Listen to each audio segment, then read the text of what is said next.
All right. Well, now. Oh, man, it's good to be back in the saddle for this thing. Let me tell you, I absolutely miss making YouTube Poops on live stream. What has it been, like a month or something like that? I have no idea anymore. But welcome back. Welcome back, everybody, and you especially. Yeah, I'm talking to you. That's right. Today we're going to be doing something really cool. We are actually going to be taking a look. This is going to be, first off, part 1 of part 2 of today's stream. And it's going to be one where I'm actually going to be starting and finishing everybody, a YouTube poop. You especially. More specifically, one to you. In the King series. Now, if you're today, we're going to be not too familiar with the King series. And by the way, what is going down, Mike B? Welcome. Part 1. Good to see you. If you're not familiar with the King series, then that's something I started maybe back in, it was January 2021. I made the King Buys Game Stunk. Back then, it was the big thing that everyone was paying attention to, all the people buying stocks. And then it morphed into the King Buys Dogecoin, then the King Buys NFTs, then last November, October, October, the King uses UberDuck. We're going to add to this. Hey, what is going down, Starry Crow? What is going down? And Mr. This Sucks, welcome, my man. Okay. Hope you're ready to have a little fun, because we're going to be tackling a YouTube Poof from start to finish. Although, actually, let me cheat a little bit here. I have actually started, but I've only ever laid the groundwork for it. So this is a project that I really wanted. Did I see my new poop? You know what? Let's watch it right now. Let's watch it right now, because gosh darn, I love watching new YouTube poops. So let's pop it open. Mr. This Sucks. Where are we? Actually, I want to search by the King Buys a Steam Deck. Ooh, that's a good idea. The King Buys a Steam Deck.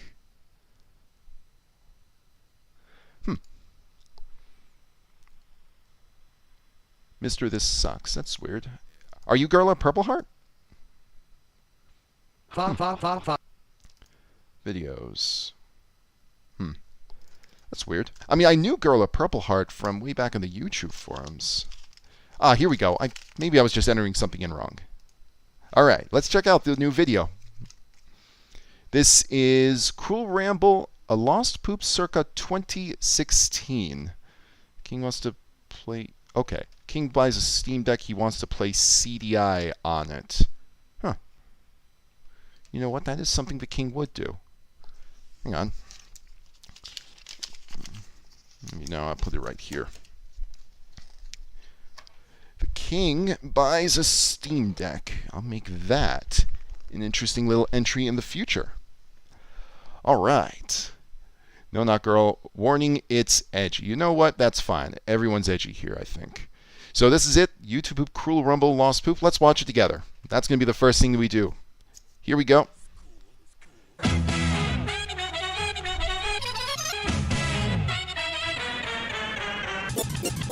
I'm rat spinners. I'm rat spinners. They don't stop. Rat spinners. I'm rat spinners. Hey, Midori. Think you can give me snacks? Sure thing.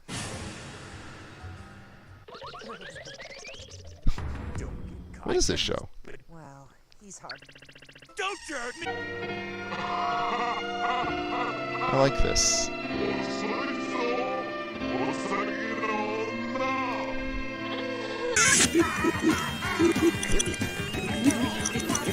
I love the pacing and I love the colors. There's a lot going on here.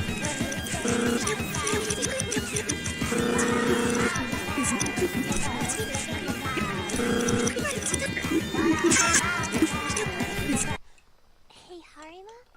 Don't get fresh with me, you jerk. Could you come outside with me? Get the fuck outside! I'm down. School Rumble. Don't let... Makoto, you little Bitch. Oh my god, that is edgy. You were right, it is edgy.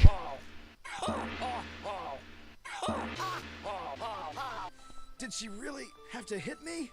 That guy's so I wonder who they could be talking about.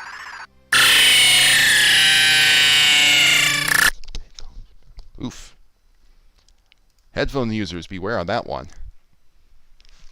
I like that. That was cool. You know, anime poops tend to be really tricky because, you know, a lot of times when people are speaking, it's really quickly, I noticed. But I like this. Mr. This Sucks. You get a Captain Pan thumbs up for that. Nice job. You know, I really have to get into anime again. School Rumble, man. School Rumble, I think I remember this funny anime, and it's still funny. Man. All right. Well, I think that's a good way to start. We should watch a YouTube poop maybe every time we start a stream, kind of get us in the right mood. So, yeah, the lip sync, exactly. But I'll say this, because it's animation, then oftentimes the color palette makes it really, really fun to tamper with, like the way that you tampered with it, Mr. This Sucks. I saw some saturation effects. I think I saw some inversion effects. And, you know, whenever the color palette is reversed like that, it is really, really cool because it's such a huge change. On traditional 3D animation, the palette it's like a gradient, so it doesn't have that same effect. Thanks. Last time I posted one and it didn't appear in the chat. Well, let's make sure. Let's see. I'll make it a point to check out as many YouTube poops as I can. I really want to kind of make this as creation-centric as possible. And I think that during some of the downtimes, like if we're in a lull, maybe we can get some YouTube poops on the screen. But I really love this one. Nice job, Mr. This Sucks. All right. So, anyways. There is already some kind of basic framework for this YouTube poop. Now, how it's going to work, and I posted this on the announcement at the start of the week, is I'm actually going to be taking a little bit more of your input. And I'm going to go into detail on that very shortly. But for now, know this. We're going to start off like every video in the King series starts off. The King's on the computer or something, and then he's typing something, finds something, he has that look, and then the Kaiba theme.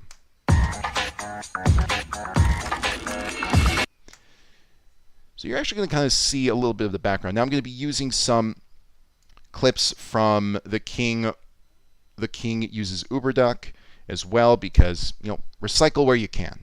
Recycle where you can.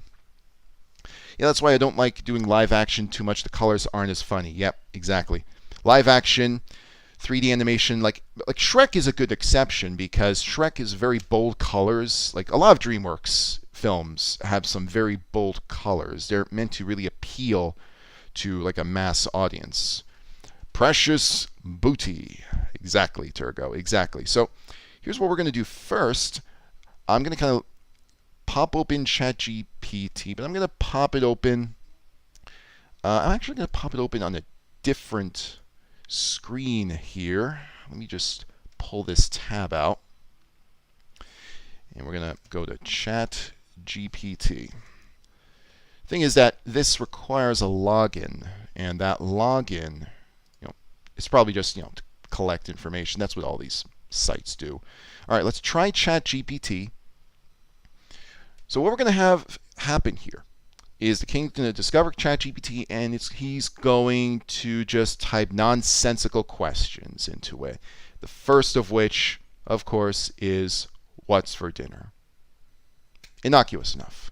But then what's going to happen is as he continues to use it, then suddenly he's going to realize that ChatGPT knows a little bit more about him than he initially let on. You know, the thing about artificial intelligence is that, you know, people are always scared of it. So I think this is a pretty solid play here. So here we go. ChatGPT. Ah, right, that's right. That's an oldie. I just have to sign up again, but no biggie. All right, so let's just save time. Continue with Google, something like that. Whatever. Okay, so we're going to go here. And in addition to that, where you're going to be coming into play here is with the dialogue. We're not going to be doing a whole bunch, like too much, I should say, sentence mixing here. but we are going to do some sentence mixing where it's necessary, especially as we get closer to the end. What is going down, cyber cults? Welcome in. Okay.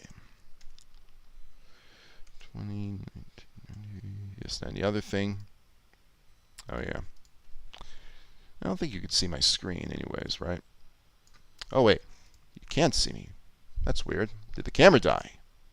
This happened last stream, too. I wonder if it's because I've got two monitors going at the same time. All right. Either way. Okay. We're just going to... Is there a King Harkinian AI voice? Yes, there is. On UberDuck AI. I'm actually going to resist the urge to use UberDuck because I love it when sentence mixing feels a lot like... I love sentence mixing. I don't want to use... like AI voices in this. I feel like it's a lot more... I just feel like it's too much of a shortcut. And I'm not big on shortcuts. I prefer to do things the old-fashioned way.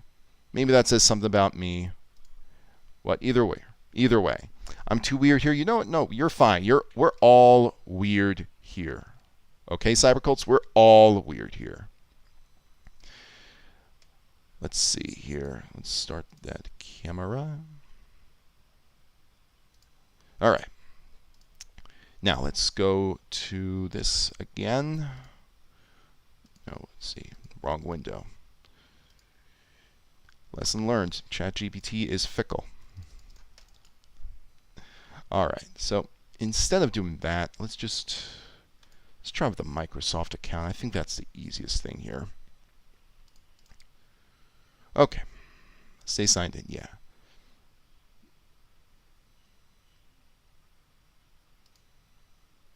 All right.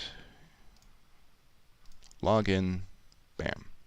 Now, one thing I think that you may have also noticed is that there's a sword sticking out of the computer. That's intentional. The sword is from the end of the last video where Link actually threw the sword into the computer in order to stop it.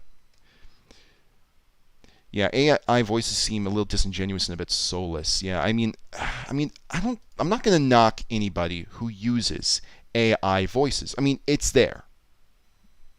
So, I'm not going to, fault any YouTube poop for doing that. I mean, think of it this way. I mean, sometimes people use stock effects in, what's that software called? Adobe After Effects.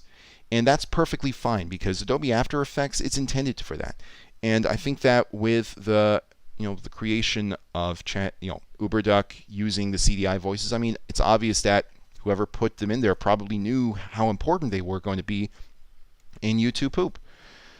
And ultimately, I think that if your YouTube poop has more than just the voices, then that's good enough for me. I've actually seen a lot of really good things done with those AI voices too. I remember when Sus was a pinnacle YouTube poop in joke and not some garbage Among Us meme. I think that it can be both. I mean, it's such a weird meme on both ends. I actually made a YouTube poop of the Mario and Luigi playing Among Us way back in 2020. Let me actually just pull this up right now. Mario finds Luigi pretty sus. Yeah, this one. Mario finds Luigi pretty sus after he breaks his favorite record.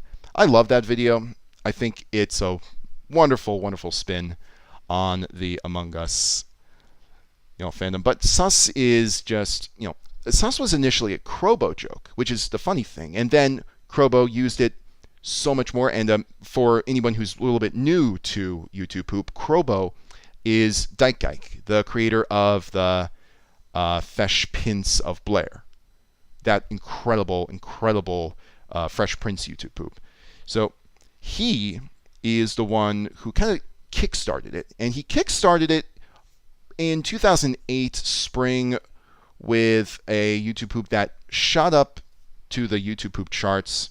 Let me see if I can actually find that right now. Krobo Memorial. Krobo Productions Memorial. And it will be, let's see here. Man, a lot of these are, man, I remember them.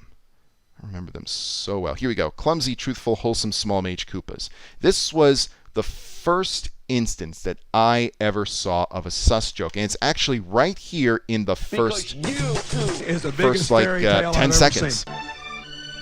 The Ku Klux Klan meeting will come to order. Sus. There you have it.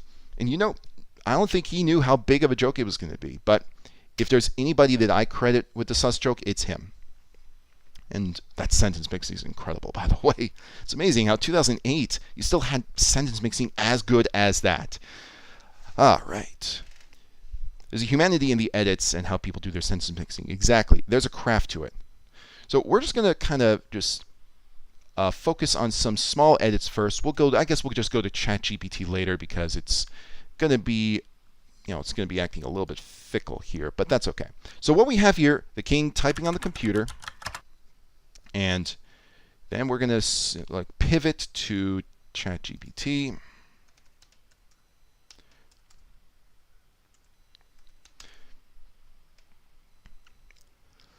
Yep. Wait, hang on. There we go. ChatGPT. Introducing ChatGPT. And right off the bat, Bing introduces us to an ad about their own AI. So what we're going to just do here, and it's pretty simple, straightforward. I'm going to use the print screen button right here. I'm just going to take an image and I'm going to pop open Paint because we're going to do the same thing that I always do, show what the king is looking on the computer. And this is just for capturing the image. What is your favorite YouTube poop you have not made? That I've not made? Oh man, that's a tough one. That is a tough one. I think that it's going to really depend on what I'm feeling for the day because there are so many wonderful ones. Let's see. Favorite YouTube poop that I have not made. Let's see.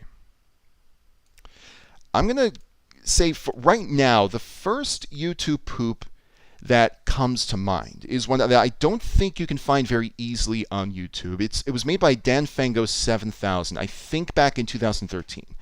It was called God Burns Down Equestria for Insurance Money. And you can guess from the title, it was a My Little Pony YouTube poop. And back then, it was the it thing. It was one of the most popular things to use as a source. Dan Fango was incredible. And he did not, I think he unlisted that video. So it's probably going to be really hard to find. Let me just take a quick peek for starters. God Burns Down Equestria for Insurance Money. Oh, good. Someone archived it. But yeah, this one is the first one that comes to mind. It's one of the best YouTube poops that I've ever seen. It's got such incredible pacing. The jokes, they all land. And in addition to that, it's timeless. I feel like the best YouTube poops are timeless ones. And they'll just, you can watch them and you will feel like you're not in 2013, but it's something that could be made now. I've been working on a YouTube poop. I dread sentence mixing. I've always been bad at it. You know what? Keep at it. Keep at it. Believe you me, you are going to be A-okay if you focus on, just focus on some simple sentence mixing. Don't try to go too hard on splicing. I think one of the biggest mistakes that people make when they start on sentence mixing, they've never done it before. I think one of the biggest mistakes that they do is they try too much all at once. Start with some simple one-syllable words. One-syllable words that can be easily spliced. You may only need two words to do it. Or better yet, just focus on rearranging words. Just rearrange words and make things nonsensical without having to change the words up. You'll be amazed how some of the simplest jokes were done just by swapping two words around. So let's go back to chat so I can save as shot 1. Crobo felt way ahead of his time. Nobody else was on his level in 2007 besides maybe Deeper Cut. Yeah, I mean, the thing is that Crobo was very obviously inspired by Deeper Cut. And I'm sure that, there was some other, I can think of a couple of other people who may have been, I guess, on that same level. One name that, let me see here. What were some people that come to mind right off the bat? One of my favorites was Ishkabibble. They were very different in how they put together a YouTube poop, but let's see, on the same level. I think I think you're absolutely right. I think Crobo and Deeper Cut and myself and maybe a couple of others, like maybe Captain Oh Yeah, I think. Sip of water here. Captain Oh Yeah, Mr. Cortez 3000, they were wonderful. I think that Crobo and Deeper Cut were they were at the top of their game. I think that summer of 2008 was just when it really, really exploded. Even more than it already exploded. All right. So I want to pull that image that I just made. It is S-Shot1. And here we go. Just like that. Just like that. What is your favorite YouTube poop made by another YouTube pooper? Yeah, that's the one. He made that one in MLB collab. His entry for the King of the Hill collab is a sleeper pick for Best Crobo Productions video. So my favorite Crobo video, let me think. Shoot. Freddy Ruins Sam's Life is a classic. I really like... The thing about the Fesh Pins of Blair is that I liked it more every time I rewatched it. It was one of those videos where I thought, okay, it's good, but then I started rewatching it and I captured, I got more of the jokes, and a lot of the things that didn't hit me suddenly hit me, and I was laughing and I was thinking, wait a minute, I didn't find this funny the first time. Why am I laughing now? The Skooks YouTube will always be my favorite. Oh man, that was a good one too. Is there any not controversial material you wouldn't cover for a YouTube poop? You know what? One of them that I probably won't do. Let's see. I mean, I've used the source in a couple of my videos, but I've never used it in its entirety or have made a dedicated video. The Disappearance of Haruhi Suzumiya. It's one of my favorite movies. I feel like I can't touch that movie. I love Haruhi, and I will use the show, but that movie has a very special place in my heart that I feel like if I touch it, I'm just going to, I feel like it's too much tampering. I will watch YouTube poops of it. That I have no problem with, but there are so many emotions that I have memories of from watching that film. That's one source. Another source, gosh, I think it really just depends also on copyright. Some companies are very, very stingy on copyright. I'm concerned that if I use this source, for example, then I will probably see a strike on my channel. But that's the only thing that I can think of. Mr. Simon, yes, Mr. Simon is another good one who, I mean, Mr. Simon's been doing it since before most of those 2007 creators started. Yet Crobo actually began in 2007 November, if memory serves, so he counts. There are controversial as fuck YouTube poopers out there. You bet there are. You bet there are. And the thing about them is that, you know what? Whatever floats the boat for them. I mean, there are also ones that they use sources that are maybe a little bit provocative. And when I say provocative, I'm not talking about provocative in the sense where it's, oh, you shouldn't be touching this. More so in that the material is probably going to lead to a war in the comments. There's a creator named Very Tall Bart. Makes incredible sentence mixing YouTube hoops.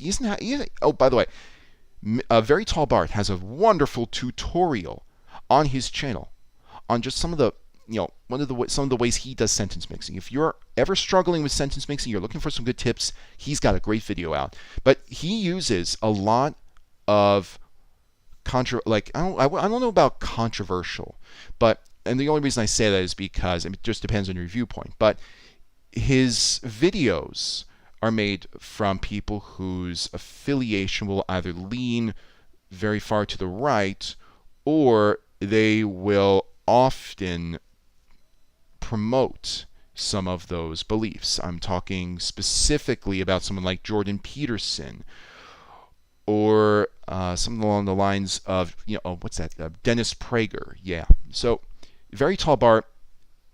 I think that's the only, that's the most controversial YouTube pooper that I follow. I don't know very much in the way of others. Guy Buchan is another one. Yeah, Guy Buchan is just incredible. He's a great animator and artist in general. And in addition, he's just wonderful when it comes to, pacing. He makes things bounce. Like, if there's an explosion that he has to add, he doesn't just add the explosion. He adds it, and then he shakes the screen. He adds color. He makes it pop. Always been really good at that. Have you ever seen any of the My Little Pony Friendship is Magic?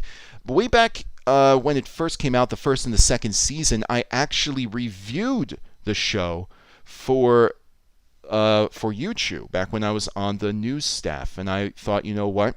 People are complaining, cheering on this show. It's extremely polarizing for a lot of people, because back then the concept of men watching this show was abhorrent to a lot of people. So I decided, you know what, I'll watch the show, see what all the hullabaloo is about. So I watched the first season, and I thought, it's good, it's innocent.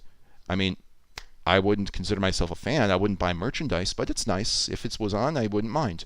It definitely doesn't feel like it was intended for babies. Same with the second season. I followed up with a review of that. I didn't see anything beyond that. I haven't seen any movies, any of the TV specials. I actually don't know if it's still on the air. The Haruhi movie in the later episodes, when they made the film feel like a little non-busy to poop. Well, some of those episodes, the film is a character study. It is very character-focused, and the reason why that is so tricky is because, a lot of the dialogue is there, but when movies do character studies like that and they do it right, then that kind of filmmaking captures you. And that's another reason why I won't watch it, because usually when I watch it, I just watch it through to the end, and I'm left feeling, my gosh, that was an experience. I almost never get tired. I think I've seen it more than 25 times since it came out. I've got the Blu-ray and everything. Man, what a wonderful movie. But yeah, I haven't made anything from the episodes where they were making the film. I actually should, probably. I have no idea what they're like. CS188, another good example. Jimmy Davis and Master Josh is my favorite Fresh Prince poop. If you haven't watched it, it's worth a watch. French Prince of Hell's Lair. I'm subbed to Master Josh. I don't think I've seen that one, so I'll watch that. Yes, Awful Fawful. Yeah, Awful Fawful the Fatale, if memory serves. That was his full name. Now My Little Pony has no fans. Really? Oh my God. Because way back when, I thought that they had made a subsection of 4chan just for My Little Pony, didn't they? Because it was so popular that it was just overtaking everything on that site. I remember that was actually a thing. It's not. Wow. What's your favorite MLP film episode? MLP FIM episode of the first two seasons. I'm just gonna say the first one that leaps to mind. I think it was the episode where, The thing about that is that I saw it used in so many YouTube poops, and I did for a very good reason. It was the one where Twilight hasn't thought of a moral, and she needs, at the end of each episode, she writes to Princess Celestia about a moral that she's learned, and when she does, that serves as the moral of the story for that episode. But in this episode, she couldn't think of one, and she was going crazy, and the expressions, the facial expressions, everything, they were really funny. That's the first thing I remember. Series ended. Okay, that explains why it doesn't have any fans. I miss Commander Guana. Me too, man. I wish that his old stuff was somewhere. I mean, all of these all of these classic creators have memorials. I can't find a memorial for Commander Guanum, or as his other channel was known, Common Guanum. He was incredible. Made some of the best YouTube poops I've ever seen. Season 8. Oh, wait a minute. It's 8 seasons? Holy smokes. I didn't know it had season 8. Hey, Cap, remember when you and some other poopers tried to join that guy with the glasses? You made a blip account. Yes. So, oh man. That was myself, Deeper Cut, and Guy Safari. The reason wasn't to join, the reason was more or less to actually escape what was going on YouTube at the time. So I don't know if you remember, but back in 2010, there was, and I guess I'm at liberty to reveal their name. There was a user named Geardog. Geardog was, I guess, just someone who was a really big, fan of YouTube poops, but he was also a troll. And he was falsely claiming copyright on a lot of YouTube poops so that they would get taken down. Deeper Cut's video at the time that he just released was Revenge of the Mad Madman. And that video was repeatedly taken down, and Deeper Cut thought, well, maybe the reason is because of all of these scary edits. He actually, one of the reasons that it got taken down was because there was an edit where Parker's screaming face appears on Spider-Man as he's talking to kids, and that got the takedown. So he actually removed it. He removed it so many times in accordance to the takedowns, just to try and keep it up, and it was ruining his love for what he had made. It was terrible. So that was the chief reason why I was looking at Channel Awesome. That's why I made a blip account, because I thought, you know what? If we can move all of this stuff to YouTube and to a different platform, it'll stay up, and obviously, there's the promotion that comes with it. The pony fandom is still around. I thought so. I put the Thing's second recent Fresh Prince YouTube poop over the Jimmy and Josh collab. I don't know. I still think that the king of Fresh Prince poop is Krobos. I mean, the fact that it has so many quotes that are still uttered to this day, that is such an incredible thing. Number one, really gained ground in the 2010s. Wonderful creator, big fan of his edits. They're so clean and crisp, and there are some creations, there are some YouTube poops that are jagged and they're jagged on purpose, like the way that the screen shakes, the edits. And number one, all his edits are so smooth, so clean. They flow into each other. They're wonderful. Lesson 0 is my... Yeah, that's the name of it. Lesson 0. Okay. Hey, Cap, love the GTA tennis match you had. Glad you're still around after all this time. I'm glad you're still watching after all this time. I love that tennis match. It was one of my most favorite summers, just working on that match over and over again, 20 rounds. Who'd have thunk? What a match. There are 9 seasons. Okay. Dude, Guy Safari is legendary. You got that straight. He's one of the most, in my mind, his videos aren't talked about as much, but his edits are insane. They're seriously insane. He made a YouTube poop called The Diarrhea of Haruhi Suzumiya, and it is my favorite Haruhi YouTube poop. He actually made that by completing one YouTube poop first, and then he re-edited everything. So when he was doing all of that, you will find layers upon layers upon layers. And when people do that nowadays with YouTube poops, they layer all these effects. Typically, it's it doesn't look clean, but everything looks like it's so natural. It's so wonderful to watch. It has a little bit of everything. I dare you to watch it and not just laugh at everything that's going on. First YouTube pooper I ever watched was Anti-Ethan. Oh man, that's another name. He was bad, and a lot of his videos became lost forever. I think that, man, Anti-Ethan, that is a name. I didn't think he was bad. I remember seeing Anti-Ethan, a few of his videos popping here and there. I thought he was really good. But maybe, I think maybe if you were talking about early stuff, I think everybody's early stuff was crap. I don't know any YouTube pooper who started off making one video and then was hailed a genius for that one video. I mean, actually, there's only one YouTube pooper that I can think of, but it's like the exception to the rule. It was a video called Sun Fizz Causes Seizures. I am totally convinced that, like, the only way they could have been that good is if it was somebody else's alternate account. That's it. Revenge of the Madman was another one that felt like a sea change, a new benchmark in YouTube quality. Yeah, I think that video not only was a great sea of change, I think it kickstarted Spider-Man 2 becoming like a popular YouTube poop source. Like, so many Spider-Man 2 videos were just made, and I think that they all owe that inspiration to Deeper Cut because, first off, Spider-Man 2, that's my favorite of the trilogy, and I think Deeper Cut really loves it as well. He loves the one-on-one scenes between Aunt May and Peter. He loved Doc Ock as well. It was a wonderful villain.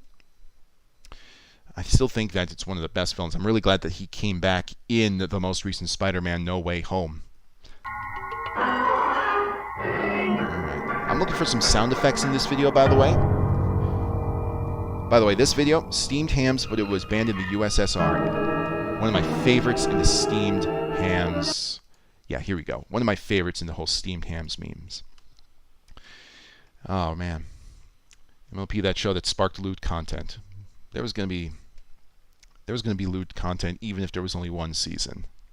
I don't know. Something about people and animals. I don't even want to know. At the moment it was released, it may have been the best ever. I think it's, a lot of my favorite videos are ones that have inspired me, and Deeper Cut's video, like, really, when I watched his videos back then, like, they really pushed me and into doing some incredible things. I really did want to make videos that could be side by side with his. He's still one of my favorites. I can watch his stuff and just be in awe of all of it. Who is your least favorite fictional character? Least favorite fictional character. Least favorite as in, let's see. I guess least favorite fictional character as in characters that I absolutely despise. I'm just going to start with that. Like, and when I say despise, I mean they were intended to be despised. Maybe they're bad guys or something like that. Shoot. Man, I'll have to come back to that because there are a couple that come to mind. The first one that came to mind is Azula from Avatar: The Last Airbender. Wonderful villain. God damn, they made it easy to hate her. That's probably the first one that comes to mind. Orpheus, yep. Another wonderful, wonderful creator. Raimi memes were maybe born from that video. Maybe. I mean, I think maybe Raimi memes were actually born from Spider-Man 3 because didn't Spider-Man 3 in itself become beloved only shortly after that movie came out in theaters? Because I remember there were so many people that were just dumbstruck by Spider-Man 3. Couldn't believe what had been made, but it didn't take long for it to become beloved. At least that's how I remember it. Because Spider-Man 3, like, if we were to look at it from the perspective of, film, like actual art film, then it really is, wow, it's really down there. It's really bottom of the barrel. Maybe not bottom of the barrel, but it's clear that it's so unfocused. However, like, as far as so bad it's good, then I don't think it took that long for it to be recognized as so bad it's good. Especially, the dancing scene. I think that as time just went on, more and more people were able to take those cuts of the film and turn them into some amazing stuff. Like, I sometimes see, the Badass Parker videos where they're able to take Peter, like, completely cut him out from the backgrounds and put him in another background, and he has him they have him in Marvel films, especially Endgame, where he's trying to fight Thanos, like that. Here we go. I want laptop. I'm going to be using this a little bit later on. Do I know I'm a person? I don't know him personally. I only ever spoke to him maybe a couple times on Skype, 2010-ish, but I don't personally know him. But hope he's doing all right, though, because I know he's been away from his channel for such a long time, and I'll still return to a lot of those wonderful videos he made. There was this one guy on YouTube named Mr. Poop Toast or something like that. And he made one really good video, another video, and it got burnt out. Man, I think that it's very easy to get burnt out when you're making YouTube poops, because very often you have that drive to make something better than the last one. That's what kind of hurt me back in the 2010s. I had this drive to try and make something that was better than my last video all the time. I thought that was going to be the case, for example, with the Digimon video. I really wanted that to be like this spectacular masterpiece in my collection. I really strove to take every scene that I could and turn it into something that's, so far, it's like my longest video yet. It's 16 minutes. And what really drove me to make it 16 minutes was my Obi-Wan Force Feeds Qui-Gon Jinn his Mansaber video, which was 15 minutes. And what made that 15 minutes was, I think, all my other videos, like Game On, Spy Kids, all those little things. It's easy to get lost in what you do because of how much you really want to push yourself. Don't ever, if there's any lesson I want to impart into all of you, regardless of what you do, regardless of what you intend to do in the future, don't ever forget why you started to do it in the first place. Never forget that. It will save you. I promise you. Spider-Man 2 is unironically one of the best films I ever seen. It's definitely one of the best Marvel movies out there, I will definitely say. I mean, keep in mind, it came out in 2004, and a lot of the effects hold up. Some of them are, a little cheap looking now, looking back, but they did a great job setting up one of the best villains, making him sympathetic, almost, kind of Shakespearean. And the conflict, I mean, I see this conflict almost in every single Spider-Man franchise now, where Peter is lost as to whether or not he should still be Spider-Man. I think they did it in the Amazing Spider-Man series too. They did it as well with the new Spider-Man. And good golly gosh, Raimi's contagious. USSR Steamed Hams is crazy. Yes, I remember finding Deeper Cut way back before he was even good. The Football is for Eggheads remake is when he really kicked off. Very early YouTube poop felt aimless. So the very early YouTube poop was just remixing for the sake of remixing. Like, there was a creator called D. Variano. I hope I'm saying his name right. And there was a video that he made called Tails Eats His Dust. If you look at it nakedly, then you'll just see clips, one after the other with no rhyme or reason.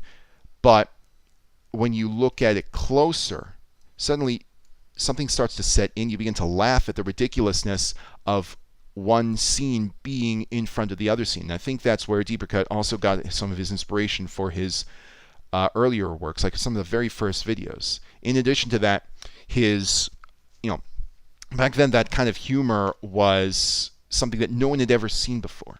Like, nobody, who in the right mind would download an episode of something and then overlay it with all of these edits, censor bleeps, clips from other media, little things.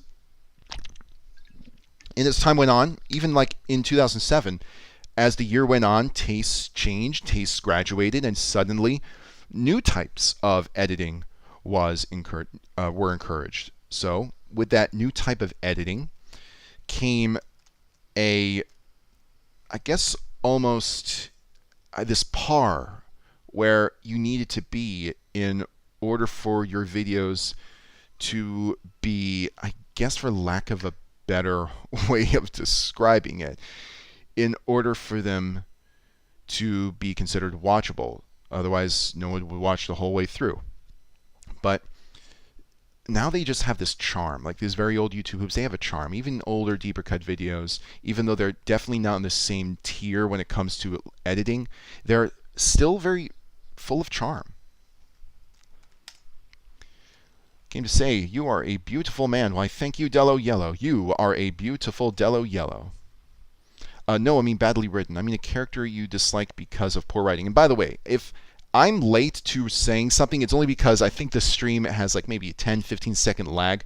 Don't worry, I am seeing your messages. I'm just getting them one at a time. I mean a character you dislike because of poor writing. You know what? Because of poor writing, I'm actually going to kind of go back to the Avatar series, Legend of Korra, that first season, the villain Amon. They built him up so well, and then in those final few episodes, they destroyed him. Absolutely destroyed him. So, first season Avatar, like first iteration of Avatar villains. That Azula would be my answer if it's villains that are absolutely loathsome, but they're perfectly loathsome. Villains that are poorly written, definitely Amon. Isn't Spider-Man 3 disliked? No, I mean, there are probably people who do dislike it, but the thing is that those people probably dislike it because it's, you know, it's not a very good film. Undeniably, it's a so bad it's good film, but it's not very, you know, you're not going to see it on a list of, you know, high art or something like that. It's going to be one of those where people watch it for the ironic enjoyment. All right, I'll just keep that named as such. Also, people forget that the original Spider-Man was a huge deal. It was one of the highest grossing movies of the year, and it basically got the MCU made. Yep, I remember so much hype behind the original Spider-Man. I remember seeing commercials for it all the time. It was in Lego sets. I was big into Legos at the time. Like, Lego sets were almost everywhere. It was actually through Lego sets that I actually learned about the characters of Spider-Man, Peter Parker, Green Goblin. And they did the same thing with Spider-Man 2. They made Lego sets. In fact, I had Lego magazines. This is going way back when. Lego magazine would actually have comics reenacting some of the scenes from the Spider-Man movies in, of course, Lego form. Wonderful, wonderful childhood memory right there. And I think I still have some in like an old bookshelf or something. But yeah, it was such a huge deal that Spider-Man movies, like big budget blockbusters like that are also superhero movies, because superhero movies had not really come into their own, save for maybe a few. Obviously, you've got the original Tim Burton Batman. You have some of the older Superman movies with Christopher Reeves, but I don't think there's anything quite like Spider-Man. And when Spider-Man 2 came out, boom. Man. Any updates on the previous poops from the other streams? Yes. So right now, I am working on adding more to Velma, because the thing about the Velma one is that there are a ton. So the characters speak so quickly that I'm listening to all of the character dialogue over and over and over again, often with my eyes shut, just to make sure that I'm not missing anything, because I feel like there are so many opportunities that I don't want to miss. But a lot of the edits that I started on that stream are now finished. As far as the other ones, so we have the coffee one. That one's probably going to be a little bit shorter. I might actually tack it on to another video, make it almost like this, I guess for lack of a better word, a double feature. I'm just trying to figure out how I'm going to do that. The Beyblade one is one that I'm continually working on as well. There were a few edits that I didn't show you that I've been working on, but of course, oh man, that kid from that episode that we did, what a voice. That doesn't quite look clean, but I can probably edit that. All right. Expectations and performance anxiety are relatable, absolutely. Everywhere, work, in some hobbies, even in relationships. that's something that you really, really have to be careful about and that you can manage right. It's often what leads people to, break down. Now, that just, you just have to remember that you are, do what you love. And always remember why you do it in the first place. Sometimes people start things. It can be YouTube poop. It can be art. It can be, heck, it can even be gardening. They start things because they see people doing them and they're good and they think that they can follow up on them. And what ends up happening is because they didn't really, find that joy, they're not able to reciprocate that very same level of joy that the person that they saw did, but they continue to do it anyways in the hope that one day they will. This doesn't work. And that's just, it's tragic. It really is. I don't want to see people start something just because somebody else was doing it. Do it because you love to do it. And because, if you saw somebody do it, that's great. But also be sure that it's something that you are going to love after first try. Like I tried pottery back in the summer, and it was nice. I'm glad I got to do it, but I wouldn't do it again. I wouldn't hurt myself over not doing it, though. I'm glad that I tried it. There we go. I just want that laptop to be right there on the desk, flat. Perfect, perfect. Kylo Ren saying, "Do you want to kiss me from your last Star Wars poop?" is hilarious. Oh, man. One of the comments in that video said that it's such a horror movie line where they can picture Kylo Ren being this villain who's just unloved or something like that. And, I couldn't resist using that line over and over again to make Kylo into this very, I don't know about perverted, but deeply disturbing character. But I loved using those lines. It was very funny to me. Considering the computer has rainbow, can you implement the barfing rainbows joke in the ASDF movie? I'm not familiar with the barfing rainbows joke. Honestly, the purpose of the computer here is to have something else on screen. I'm actually going to reveal what that is later on, whether it be maybe toward the end of the stream or tomorrow, whichever. But it's going to be important. It's going to be playing a very important part in this video. You'll see. And this is not the King's computer. This is somebody else's computer. Remember, the King's computer has a sword going through it thanks to Link. I love the scene with Peter having tea with Akka and his wife feed her poetry. Man, wonderful, wonderful movie. And you know what? It's also, I think that one of the things because I saw it in theaters, one of the things I really loved was the ending. He gets the girl in the end, even though he had to make a hard choice. And, Sam Raimi, I love it when movies depict really, really hard choices.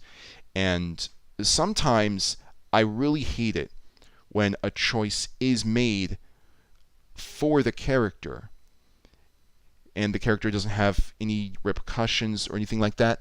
This is one of the exceptions to the rule. In Spider-Man 2, I actually really love it. The disappearance of Haruhi Suzumiya involves a really, really difficult choice. I don't want to go into it if you haven't seen the movie, but it's one of the biggest central conflicts of the movie, and it is heartbreaking. It's one of the hardest choices that I think Kyon in this movie had. I can't picture anybody doing that. It's really hard, but the climax of that scene is so powerful. It's 8 minutes of some of the best character development that I've ever seen for any movie, animated or otherwise. Still waiting for the Superior Spider-Man movie adaptation, since that's when the comics got good again. Man, I've got to follow the comics. Oh, I almost forgot. Hey, what's going down also? It should also be known in YouTube poop lore how much early YouTube poop sources were inspired by easy access. Yoshiar and Quebec gamers, yes, they watermark their clips to show people where to download them.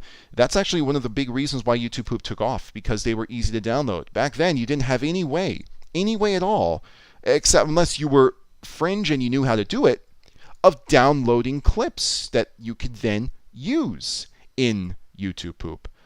And it's such a big deal back then that you can then take those and put them into like this really archaic by context movie maker, that of course being Windows Movie Maker, and just play around with it. And then you have a platform like YouTube where you can upload it. Obviously you had cheesy art back then, and Super Yoshi was like the pioneer of all of that. But man, oh man. You're absolutely correct. The ability to download those clips is such a big deal. Let's see, empty cutscenes. That's what I'm looking for. This is something I always keep at hand. Video of the CDI backgrounds. And what I want is something. Which one of these backgrounds can I use for? Actually, you know what? This one's perfect. Let me just put it into best to make sure we're good here. Yep, we're good here. I'm going to use BG1. There we go. And connected to that, Adventures of Sonic the Hedgehog was on YouTube, and YouTube downloads has always been around. Yeah, they have always been around, but they weren't always reliable. One of the earliest YouTube downloaders that I used was called Media Converter. MediaConverter.com, browser-based. You just put the URL in, and it downloaded. But sometimes the download was terrible. The quality was choppy. The audio was missing pieces. Or it could be something like it just wouldn't download at all for no reason. And then another day you tried it, it would work. That was mostly all that people had. Have I seen Sword Art Online Season 1? Yes. Actually, Season 1, man. Sword Art Online, I think, is like the first season. I have not seen the second season, but Season 1 was one of the most disappointing anime that I ever watched, because it built up this vast world, this big mystery, like why is everyone trapped? And then you have this villain who appears, but they rush the ending. They don't stick the landing, which is a pity, because everything before that, save for some of the filler stuff, was very, very wonderful, and the animation was really good. Man, live action Cat in the Hat is a terrible movie that I love to pieces. You know who else loves the live action Cat in the Hat? Walrus Guy. In fact, he actually wrote a review of the Cat in the Hat, and it was on YouTube at the time. I don't think that it's easy to find, but he goes into his thoughts on it. And it's one of those so bad that it's actually kind of enjoyable in a sense, movies, but it was definitely not made for kids. There is a scene where they get away with saying dirty hoe. It's 2002, and a children's icon has just said dirty hoe, and it was rated PG. They rated it PG. There were other things on top of it too, stuff that just didn't make sense, but that was one of the biggest things that stuck out. Here's an interesting thought. What's your favorite source to see in other people's YouTube poops? Haruhi. Haruhi. Spread the word. Spread the church of Haruhi. That's my favorite source to see in other YouTube poops. I love seeing what people do with it. I've seen some really cool stuff done with it that I didn't even think of. The Guy Safari one that I mentioned earlier, of course, one of the best examples of that. What's this? It should be appearing unless there's something that I am missing here. Is it just not loading? Ah, there we go. All right. Here's an interesting thought. I had the Lego Spider-Man 2002 movie thing. It came with a webcam, I think. Did it? I remember the Lego set that came with a webcam. It was Lego Studios that came with a webcam, and you got to make your own movies using this Lego movie set. You had a dinosaur and this Jeep, very reminiscent of Jurassic Park. I think that's very clearly what they were going for there. But that's did they? I don't think they. I don't remember them including a webcam in any of those sets. But maybe they made a version. Maybe I missed it. Maybe they made a version of the Spider-Man Lego sets that was intended for the Lego Studios. Maybe. Let me put this back on auto. That's probably why there's a little bit of a delay there. Webcam live? Nope. Webcam died. Died again. But don't worry. You know what? I'm probably just going to, I'm using my phone as a webcam, and I think it's starting to buckle under all of the pressure of having to stream live. So what I'm going to do here, connection timeout. Your antivirus software could be blocking the connection. Antivirus software? What are you talking about? Do I have the VPN on or something? Is that it? Well, I'll work on that in the background. All right. I hate when writers flip-flop their villain archetype, like when the villain goes from pure evil Joker to relatable Magneto out of nowhere. Yeah, that's... You build up a good villain, and you can't stick a landing. I hate that so much. It's one of the biggest problems with horror movies, where they build this big world, this legend, and this villain, and then they can't stick the landing. They opt for something really, really cheap. Like, it could be horror movie villains or regular villains. Anything like that. All right. What was your favorite clip in TWSFFE? TWSFFE. I feel like that's an acronym I should be remembering here. Why don't I know what that means? You'll have to help me out. What does it mean? Yes. Oh, man. Oh, the Kylo Ren as menacing horror movie villain was by you, Turgo. Oh, wonderful. Yeah, I mean, can you imagine that? Just this really perverted villain who just wants love, and every time he doesn't get it, goes into this uncontrollable rage. I'm sure that's been done before, but the only movies that I can think of, the only instance that I can really think of is an episode of The X-Files. You're famous, Turgo. You made it, kid. Yeah. Let's see. Dude, I love the scene where the Green Goblin makes Spider-Man choose between the people or his girlfriend. That scene is dope. Yeah, I mean, I think that the Green Goblin really is one of the best parts of the original Spider-Man because of how the Willem Dafoe voice for the Green Goblin, so spot on, so wonderful that it's, I mean, I see people mimic it, and that's how you know you got something gold there. Man, many people had no idea how to capture video from a DVD or whatever. That's right. I mean, very often you had to burn it, but some people just didn't know how to do that. I didn't know how to do that. When I made Spy Kids, I asked somebody else to burn their DVD. And I wish I could thank that person, but I can't find that post on the old YouTube archive where I asked for it. Man, I remember when I first tried to make a YouTube poop, my friend added Vegas on my computer, and I accidentally closed the preview button and gave up. I could have been the first to poop Bill Burr in 2012. You know what? You're fine there. I mean, the thing about Vegas is that it's such a complicated looking piece of software to use, but when I started, I just followed the basics. Like, the very first time I used Vegas, I was still using it in conjunction with Windows Movie Maker. I was doing a tennis match, January of 2008. Let me just take a sip here. It was a tennis match with the Commodore. And it was a multi-source match. And obviously, Windows Movie Maker does not have the ability to reverse. I wanted that ability to reverse.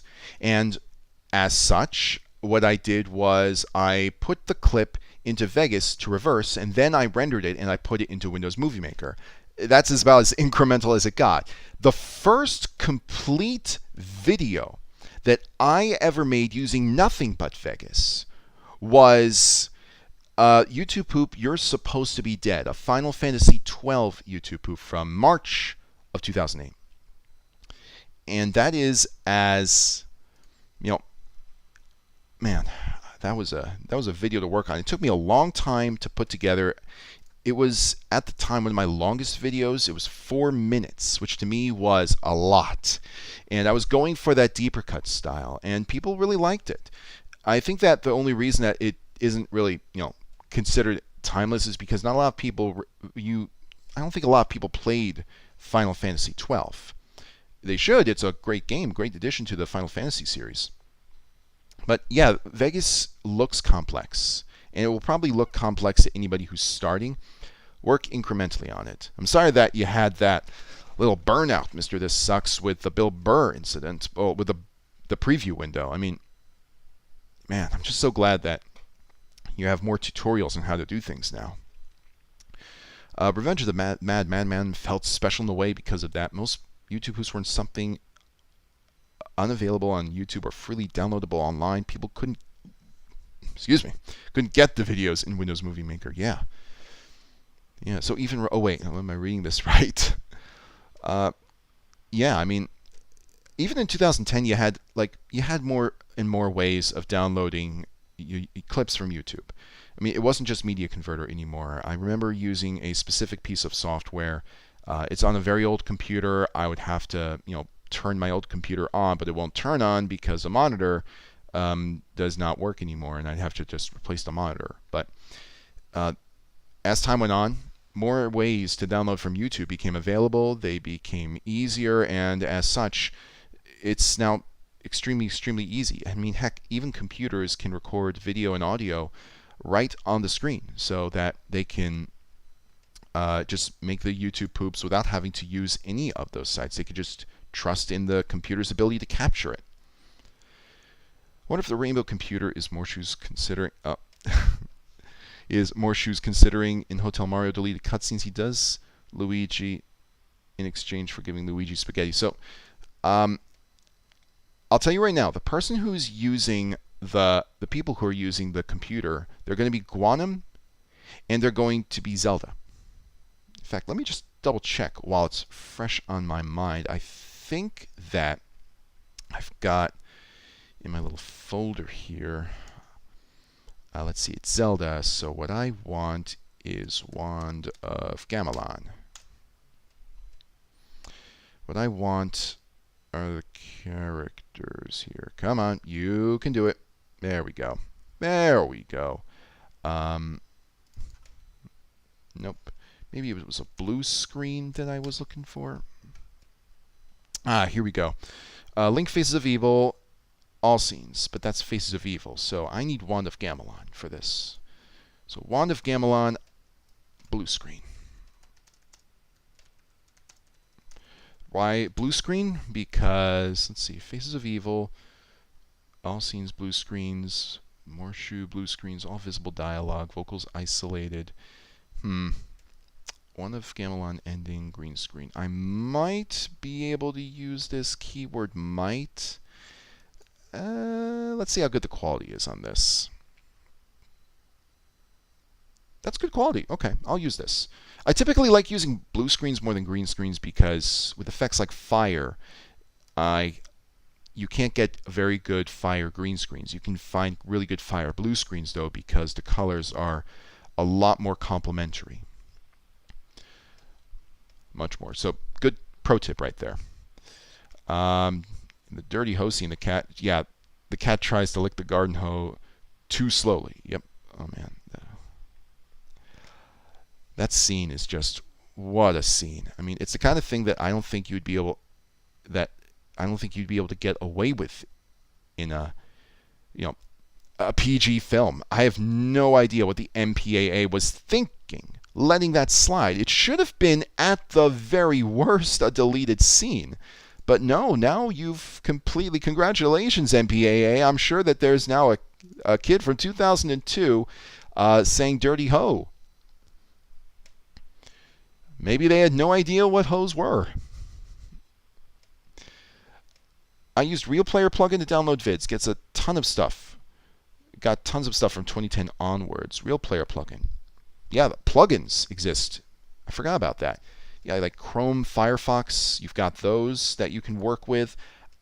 So what I use is 4K Video Downloader only because it's given me a little more consistent results. I'm using the free version, and the free version lets you download 25 videos per day.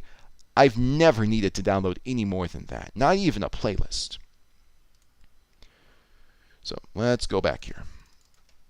Green screen. And I want Zelda 1 of Gamelon ending. Perfect.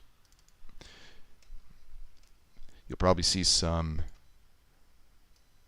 other materials that I use in some of my other videos. We're in the dirty hose. Yeah. Seems like the set was 1376 Spider-Man Action Studio, and it was Lego Studios, and it came with a CD-ROM. I guess it wanted a webcam. Maybe. I'd have to look into those old Lego sets. I have a tub full of all of my old Lego sets from way back when I used to build. And for context, I used to build like 2000 all the way to 2007, and I had sets up the wazoo for Star Wars, Harry Potter. I think I had a few creator sets which weren't specifically for building one thing. You could build whatever you wanted. The biggest of which, by the way, was the Rebel fighter from the start of A New Hope. That was that was the biggest set at the time. $200 is how much it cost, which I know that there are Lego sets that go for more nowadays, but still. Actually, no, I don't need to split that. What am I doing? Okay. Oh, the worst TWSFFE. What am I thinking? Okay. TWSFFE is the worst Sonic fanfiction ever. My gosh. How did I not remember that? I don't abbreviate my videos. Shoot. Oh, man. But the worst Sonic fanfiction ever. Oh, man. That's like one of my favorites I've ever made. I still remember when I released that. Like, I was thinking to myself, God damn. Like, 2 incredibly long videos in the span of 2 months. I think that was like the most productive that I'd ever been in YouTube poop outside of the tennis match with Deeper Cut. Man. Yeah, I miss him too. It's supposed to be an emoji, but all right.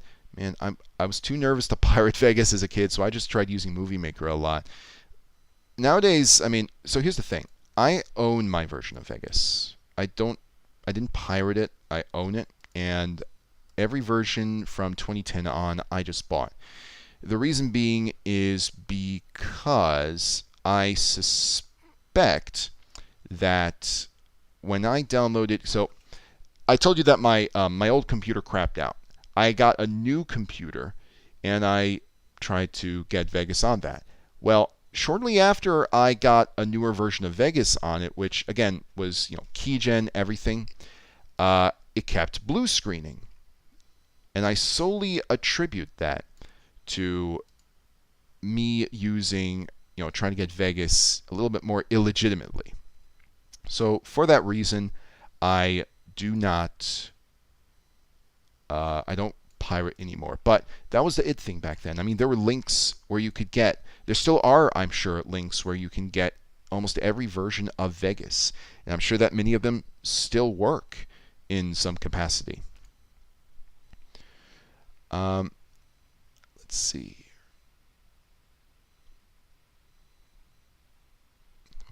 That was supposed to be emoji, all right. Supposed to be dead is said sometimes in the second Percy Jackson series. I may play Final Fantasy VI. I think the only one I've played is Final Fantasy 12. Man.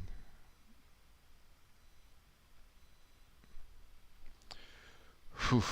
Phones are easy to capture video, but I know Disney Plus doesn't let you screen record or screenshot on iPhone.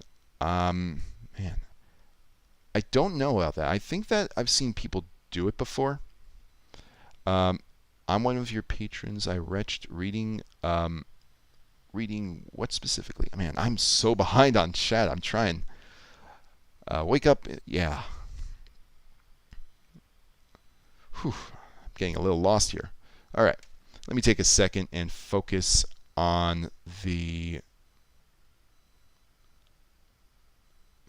clip that I want. Any interest in Bionicle? Yes, I have a ton of Bionicles still in their little pods that they came with. That's weird. There's this little line coming down here. Let me see if I can. Nope. I guess it's unavoidable. That's okay. Who's my favorite ATLA character? Sokka was always the funny one for me. So I loved his quips. I loved his jokes. I thought he was great at humor. And in addition to that, I think that, I think the show doesn't, the show is nothing without Sokka. So I'm going to say Sokka. 4K video downloader is amazing. Yes, it is. Does it take long to download an actual 4K video? Not really. Not really. It just depends on your connection. All right, I want blue screen here. And if I'm working a little bit slower, I'm just trying to, I love reading the chat. I love reading what everyone has to say as I do this. I love making people realize, I love making sure that you're heard. Don't worry, I am hearing you. I am seeing you. All right, chroma key. I want a blue screen here. And is this a good enough blue screen as is? Probably not. I'm just going to make a quick edit to that. There we go. Puss in Boots, The Last Wish, has death and swear words censored. Well, I think that the different, I've seen the movie. I can't remember where those swear words were. I think that they were relatively tame, but I think that the most shocking thing in Puss in Boots was the Spanish splinter scene, especially since they used that joke twice. I mean, my fingers are still, sometimes I had to hold my fingers into a fist because of that. Favorite CDI boss death aside from the Ganon deaths and You've Killed Me Good? Favorite CDI boss death? Glutgo. Glutgo exploding. Uh-oh! Ah, man. That huge F was a part of my life for a long time. Yep. Who's your, do you have any favorite modern YouTube poopers? Pseudogon and Captain Plums. Modern YouTube poopers, I mean, there's only one person that I like. There's one YouTube pooper, actually, no, I shouldn't say that. There are a few. I have two that come to mind. One is The Things. I think she is one of the best creators out there, and she has an incredible sense of humor. She knows how to make the right jokes at the right time. And at the same time, I think that Jimmy D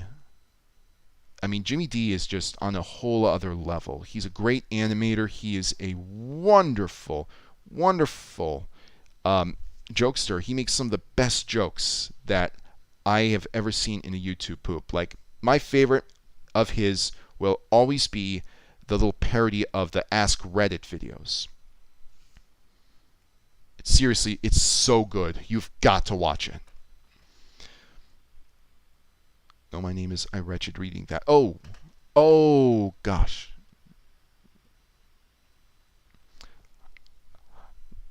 Ah, that's what you meant. I wretched read it. You're right. There is someone whose name is I wretched reading that. My gosh. It's like, who's on first?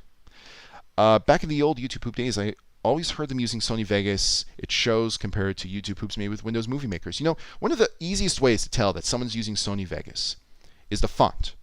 Whenever they have font in a YouTube Poop, typically that font is going to be like a stock Arial. I'll actually show it to you right now. So if I were to insert text media, then it will always start, with veranda.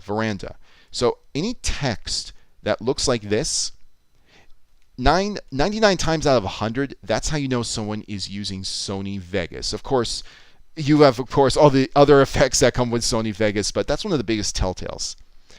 Like, it can even be when someone is just, making just an easy collage or something like that.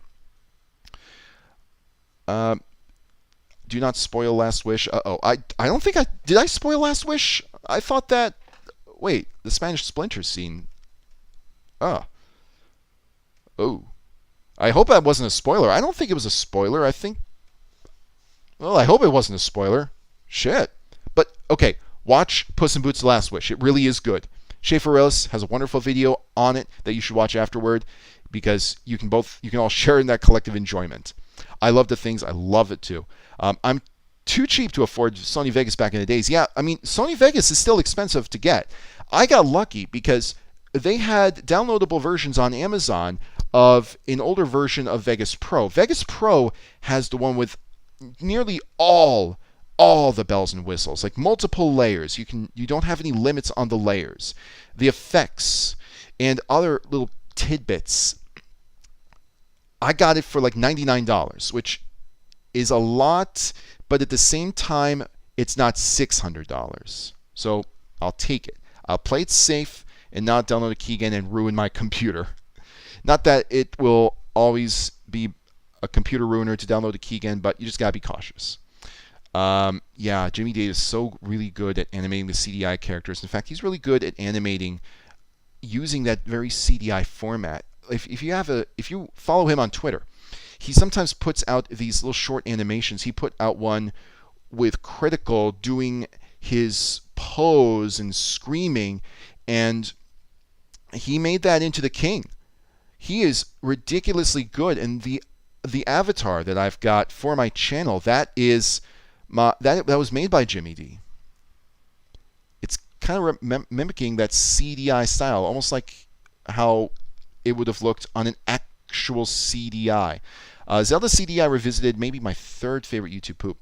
Man, even closest thing today was Premiere and currently DaVinci Resolve. Yeah, I mean, Premiere is another popular one. Like, I still see people using Premiere for these videos because, the Adobe Suite, believe it or not, the Adobe Suite, I think it's a lot more reliable. It crashes less often, but at this point, I'm used to Vegas so much that it's practically a language to me that I know. I don't know if I should pivot to Adobe, but I will say that usually Adobe software is not going to be sold for $99, so getting Premiere is going to be tricky. Let's see. What was I going to do? Oh yeah, that's what I was going to do. So I was going to take that, and now what I need, do I have any more of those green screen?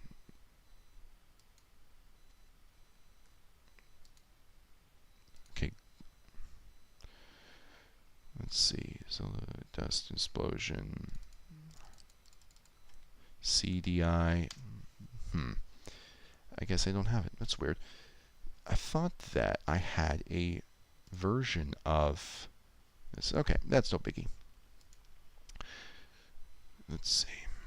Vegas often goes for dirt cheap on Humble Bundle. Like, how dirt cheap are we talking, Destroya? Are we talking like Humble Bundle prices like 99 cents or $12?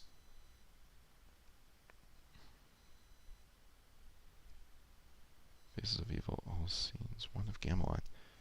That's weird. Where are the Wand of Gamelon green screens? There should be Wand of Gamelon green screens. Where are they?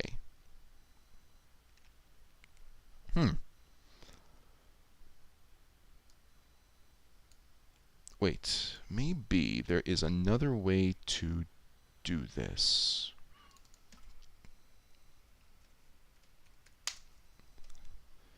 It's the game ending. Faces of Evil. Lime screen. Toikogi Tower. Oh my gosh. Oh wait. In French green screen. You know, sometimes you just gotta look a little further down. What if I can make SEO smarter? I don't know. You tell me. Okay, now there should be a clip of Zelda here. That's it. That's it. That's what I'm after. Perfecto. I can't believe it took me this long to find it. Man. I guess it's a lot more popular to use Faces of Evil green and blue screens than it is to use Wand of Gamelon's. Which is weird because Wand of Gamelon has the dinner and ship line. I got Pro 16 for 20 clams. Pro 16, isn't that the one I've got? Am I using? I paid $99. What the hell? Oh, good golly gosh. Ah, well, you snooze, you lose. I think Vegas went subscription based now. Definitely not getting it. Yeah, I think that subscriptions are becoming more of the norm. I know that that's the case with Adobe. You have to use a subscription in order to kind of get their suite, or at least have some kind of Adobe account. Let's see. I want to organize.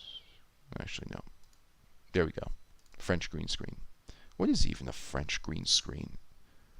Unless they're actually speaking French. That might be it. Do they actually speak French in this clip? Let's see. They actually speak French in. There's a French version of it. Okay. Well, either way, I'm not interested in the French. I'm interested in the fact that this is a green screen. That's good. Now I don't need Link, so yeah, that's another thing. The reason I was looking for blue screens, by the way, Link's wearing green. He's wearing that iconic green tunic. If I use a green screen effect, it's going to take out that tunic, or at least a lot of it. But with a blue screen, it doesn't do that. The only thing you'd have to worry about on the blue screen is the background, but a lot of times you want that background guard. Encore plus Tard? Excuse me, what? Alright, I don't know. I feel like I should use that Encore plus Tard at some point. Shit.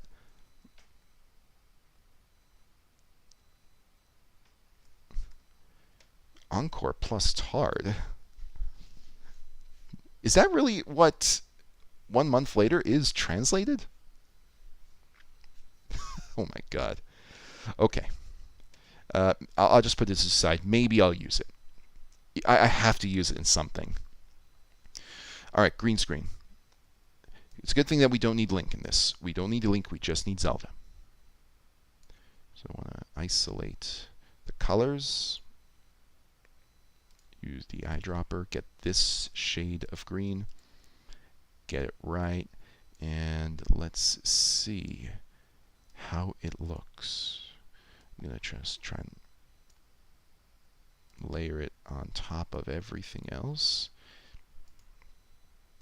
And we should have a really good positive effect. Okay, so it's a little too transparent. Make a couple of adjustments here. Let's make just a few adjustments. Lower the high threshold till it looks the way that I want. There we go. And there's also this line. It looks like that's a result of the green screen as well, but I'll worry about that a little bit later. For now, what I want is Zelda cut from the background, and this is usually the easiest way for me to do that. Okay. Vegas Pro 18 for $25 on Humble Bundle. Huh. My God. I've got to check Humble Bundle more often. I get their emails, but I don't really pay attention to them. I usually think of games first. Kogi Tower. Oh my cakes will burn.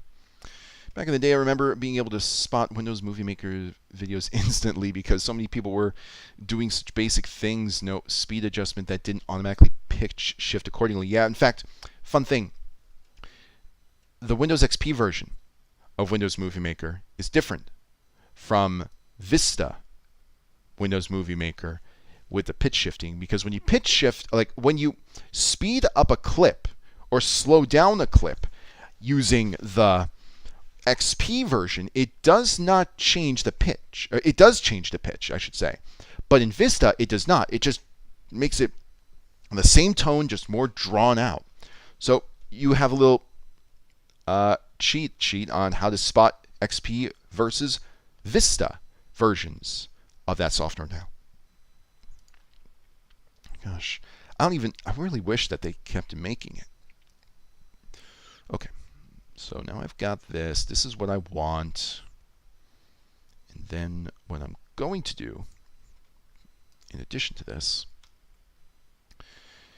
is I'm going to copy this because I need, this is all appearing, by the way, in the end of the YouTube poop. I'm just getting some of the preliminary stuff taken care of. $99 Panasonic Blu-ray player. Oh, okay. There is a steal for me. I got my Blu-ray player for $40. And the reason I got it for $40 is because that's all it does, play Blu-ray. Every other Blu-ray player that was on the market was a media player too. I did not need that. I just needed something that was gonna play Blu-rays because I already had another device for media stuff. Oh man, oh boy, I'm so hungry I could eat an Octorok. Actually, I'm hungry too, but I ain't gonna eat on stream. The last thing I want is food all over this microphone. Okay, let's get that right. Perfect. And now I want to take stay. Okay, now I'm gonna cap it off right there. That's good. And I want a negative effect here. This is going to come into play a little bit later. By the way, seeing that you're using green and blue screens, I'm wondering if you're aware that the transparent GIF rips of the cutscenes. I see them every now and again. I don't know. I'm just so used to using videos. CDI cutscenes, transparent GIFs. The thing is, sometimes when I put one of those GIFs into Vegas, it does not have a transparent background. So that's mostly why I stick to green screen and blue screens. If I see an opportunity, I will take that opportunity to use one of those GIFs. It does make things a lot easier. Whew. Encore plus tard, and your French audience doesn't get the joke. Oh my God. I'm not too surprised that there's a French version, considering that Quebec gamers, the entire site is Canadian, so maybe that was the reason that they needed a French version, because they felt left out. Can you imagine that? Quebecese up there saying, oh, how come this game is in English? Oh, that's the clip from, okay. So I need guanum here. I need guanum for, let's see. What happened? I want to pull him from the, let's see. This time I actually will need Faces of Evil.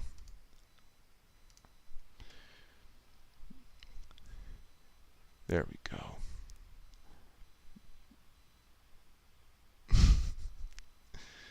Hey, G, could you make me a sandwich? No. Which ghost would you hang out more, the King or Danny Phantom? The King is just there for instructions. Danny Phantom actually rescues people and saves lives. I say Danny Phantom. Faces of Evil. all scenes, blue screen. Here we go. I'm going to need Guanum from this. Perfect. Whew. On the topic of Blu-ray players, I wonder how many people still use their PS3 as Blu-ray machines. You know, I didn't have a PS3. I did, however, have Blu-rays, and I thought, you know what? Either spend $300, $400 on that, or get a $40 Blu-ray player. I opted for that, but undeniably, it was pretty attractive. But I think that at that time, you know, media was starting to become a lot more digital, and as a result, people were probably, you know, and in addition to that, people probably didn't care about the enhanced quality except when it came to live sports or anything like that. So Blu-ray players probably weren't as much of an it thing as Sony made them out to be, or maybe as people remember them. Nowadays, they are undeniably great for anybody who has want to collect film and have it in the best version possible. I have Blu-rays of most of my favorite films. I'll always prefer like a hard copy over a digital.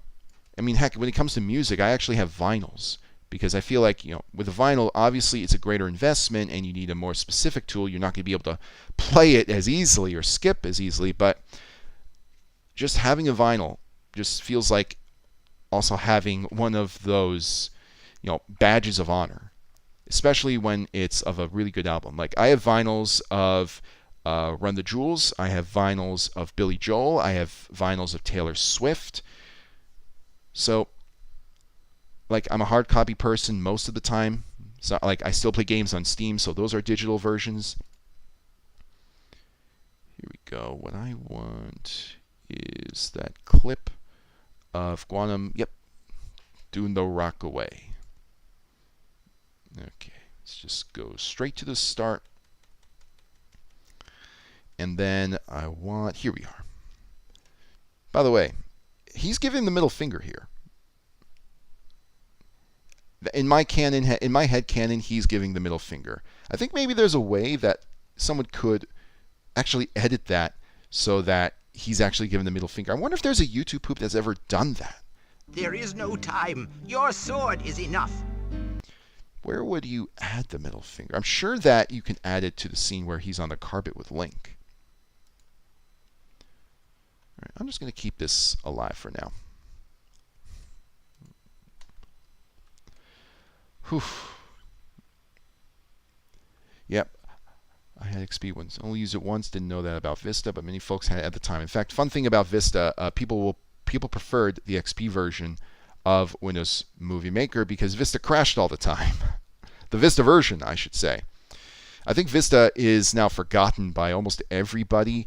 It was terrible when it came out. People disliked it left and right. But of course, people also disliked Windows 8 at the time, but at least they made improvements. With Vista, it feels like the forgotten piece of history. And my old computer has it. You know, it's a pity because it looked nice in some spots. All right, now let's see how good this chroma keyer is. How good is this chroma key here? I just want to measure it. That seems all right. I think that for the most part, yeah, that's good. I like that. He's a little darker because of the chroma key taking out some of those colors, but I got what I wanted here.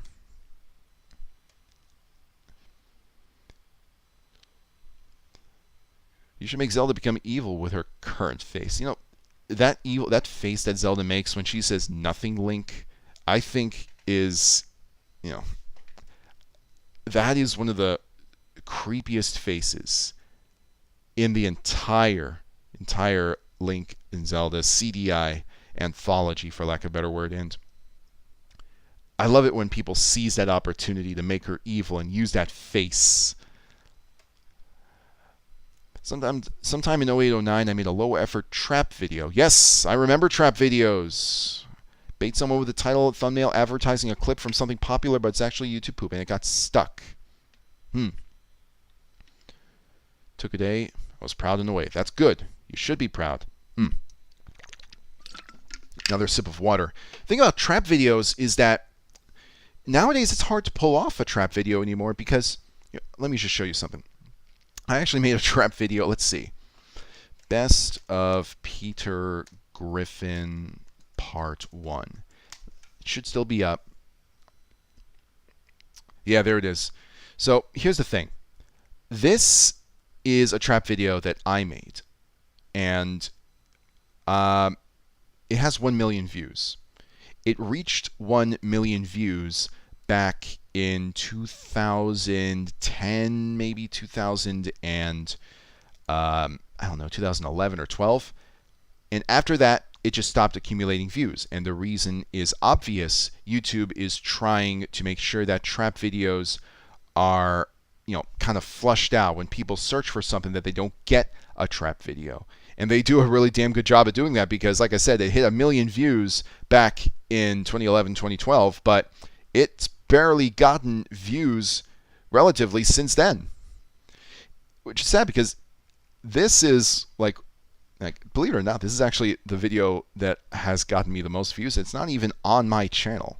And it has some of the best reactions. I'm not even going to play to show you what the trap is, but you should play it off on your own time. Definitely see it. Nowadays, when people want to watch Best of Peter Griffins, they're more likely to get something that actually is the best of Peter Griffin. So, sad to say, it's sad to see in a way because trap videos were always funny to watch and get reactions from.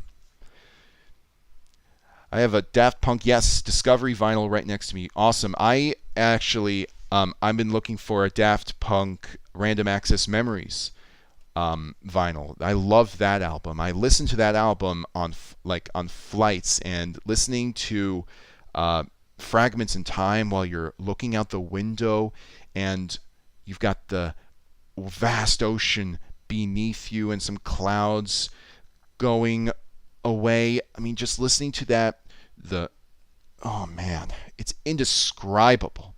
That whole album is actually a really good album to have play on a flight. Whew.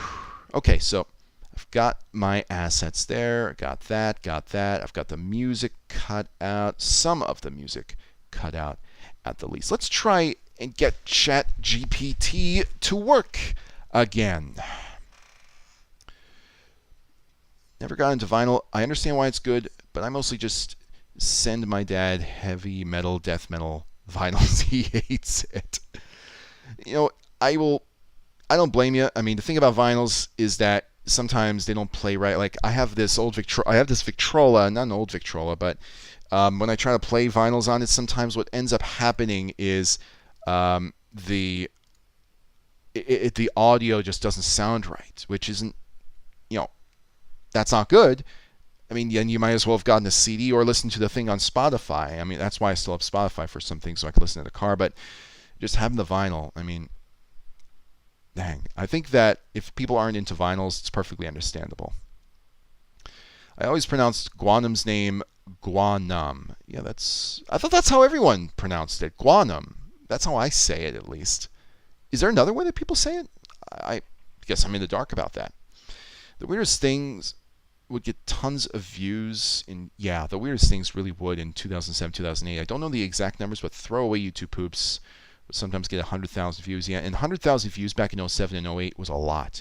Of course, you did have your videos that made it into the millions. I remember back in 2007 that the video that had the most views was a music video for Avril Lavigne's Girlfriend, but that was 60 million. 1/6.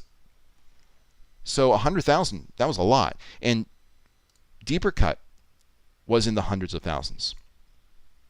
That's how big his videos were at the time. Now, I'm just trying to get ChatGPT going on this other monitor. And then I'm going to, let's see here. See what I can do with this. Remember the most popular video was yes from Street Fighter, but repeated 5 times as simple ever. Yeah, just going back and forth on it. It's weird that the reversal of M. Bison's yes, yes, I see that and hear that in a lot of YouTube poops.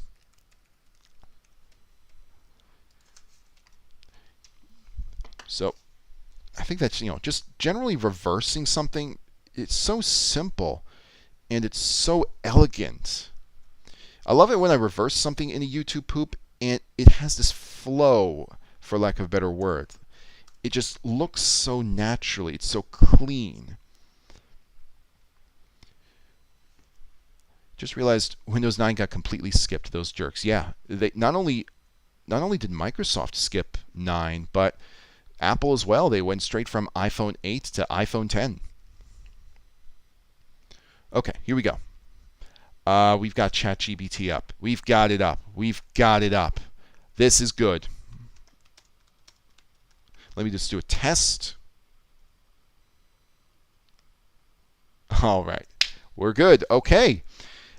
I said in my video that, all right, here we go. I said in my little announcement that we're going to be taking some suggestions. So here's the groundwork for this YouTube poop that we're going to be building today and tomorrow. So the king, again, he's using ChatGPT. Gets a simple. Actually, before I continue, what font is this? I'm wondering what font is this. It's going to be important to know. So, Chat GPT font.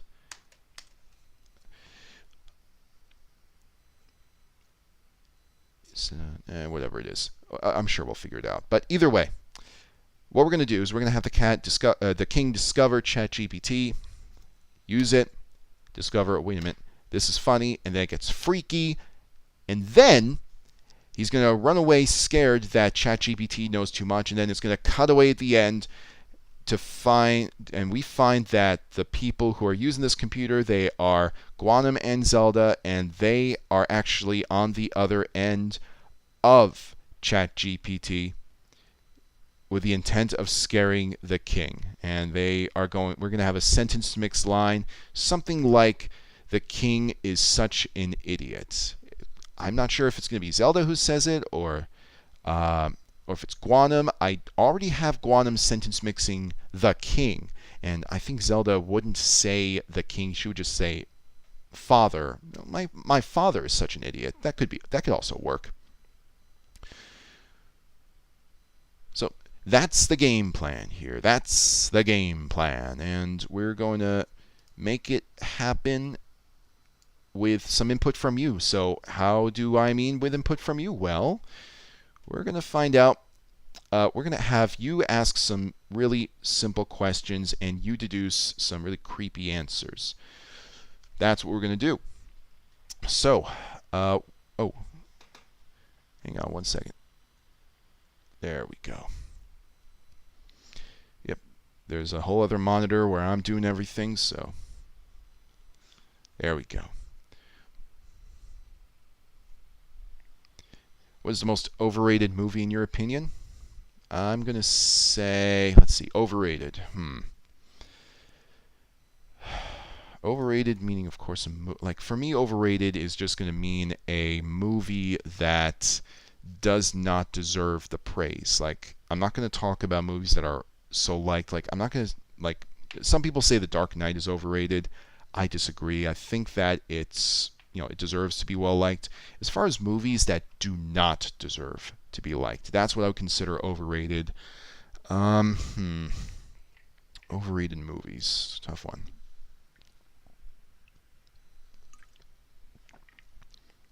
If I had to, I'll have to come back to that one. I really do have to come back to that one, man. Let's see. Oh, actually, no. I think I know my answer. Overrated movie? James Bond movie, Thunderball. And I say that because a lot of the action takes place underwater, and it's incredibly boring, but it's considered to be one of the best James Bonds. I don't see it. Really boring action movie, spy movie, what have you. All right. Yeah, this video synopsis got some lore. Yep. My father is such a butt father, a horrible butt father. Oh my god. That's kind of going back to Swish films. When Zelda says, "My father is a terrible butt faggot," or something like that. So let's focus on the sentence mixing first, trying to determine, because like I said, we already have Guanum saying the king. So I think let's do Zelda. After all, I think both Zelda and Guanum have reasons to show disdain for the king, considering the events of the last video. Maybe Guanum more so, but that's why he's in on all of this. Okay, so my father, let's see, but father. So we want to go to the clip. Ganon. Okay, so for this, Really we need to pull from the Wand of Gamelon. Wand of Gamelon.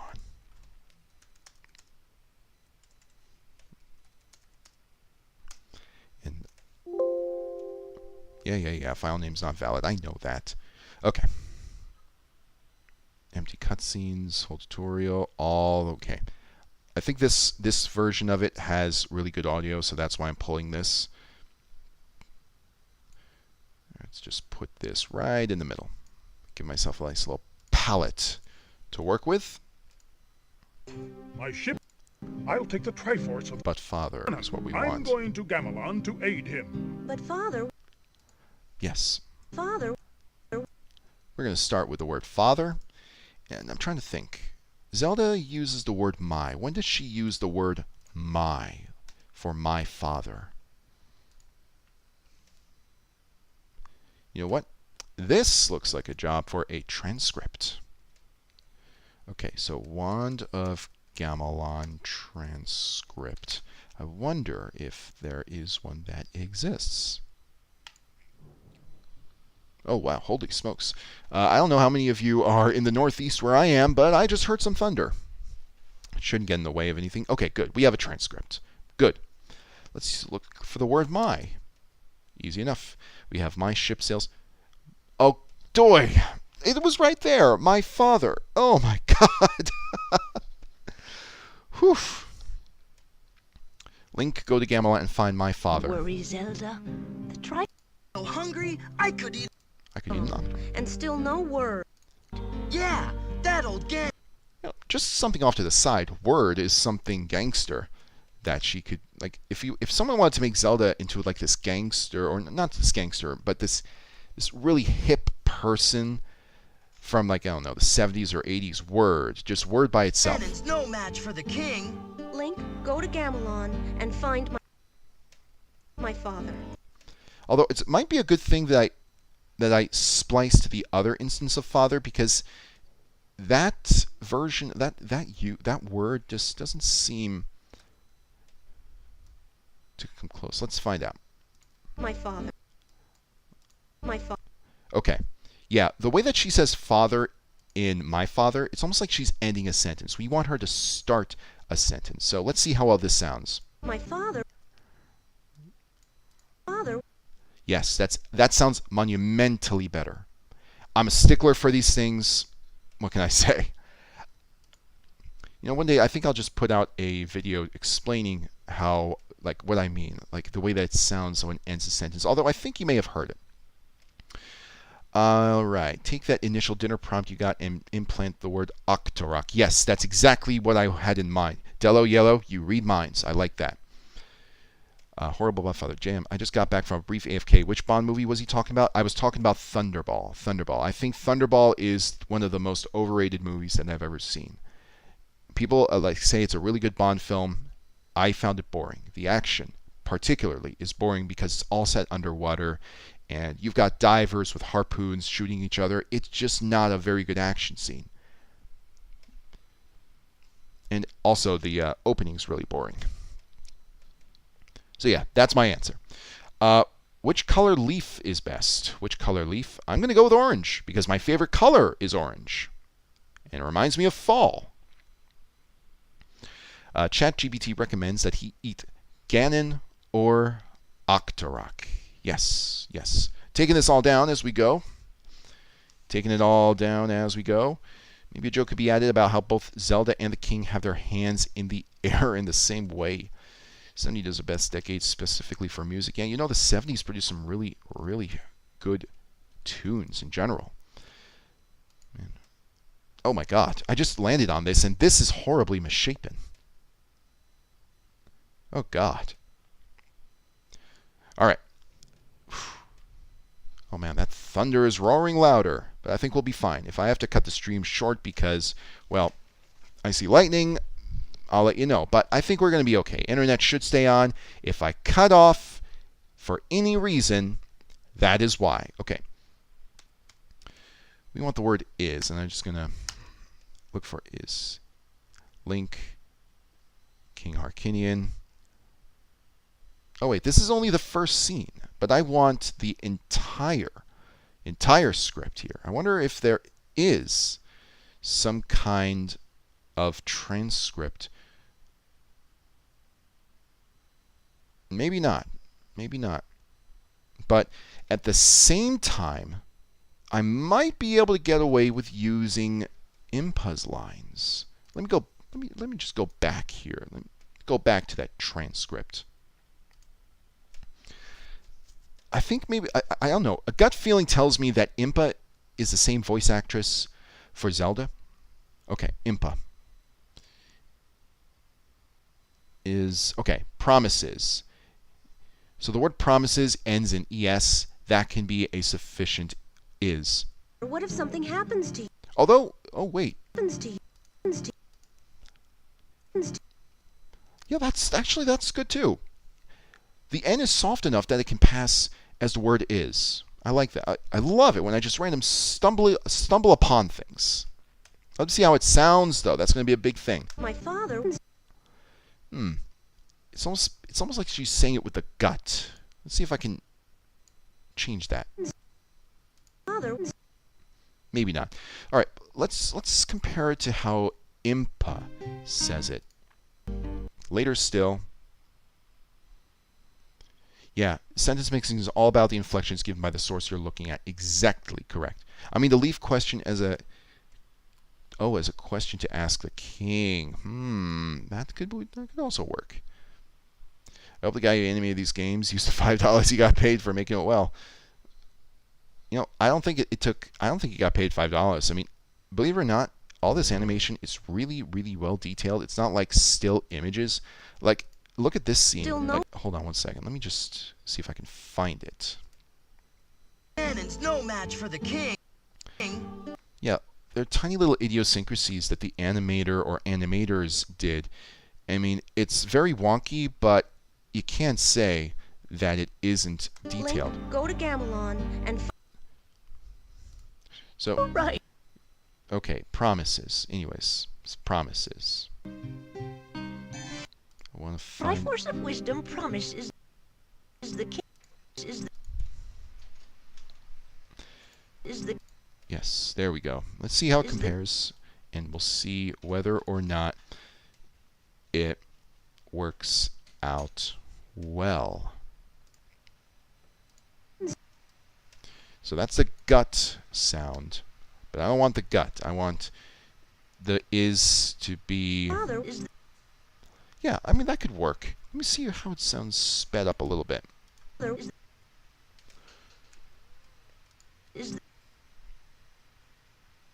Okay, there we go. Okay. Yeah, I think this just might be Arial, but I can always falsify the font if I need to. So, Tukonkle is under attack. Go to Gamelon to aid him. Last lines. Okay, so we have the first lines and the last lines. And for that, what I want is, let's see. Okay, Princess Zelda. What if something? Okay, something can be turned into such. What if something happens?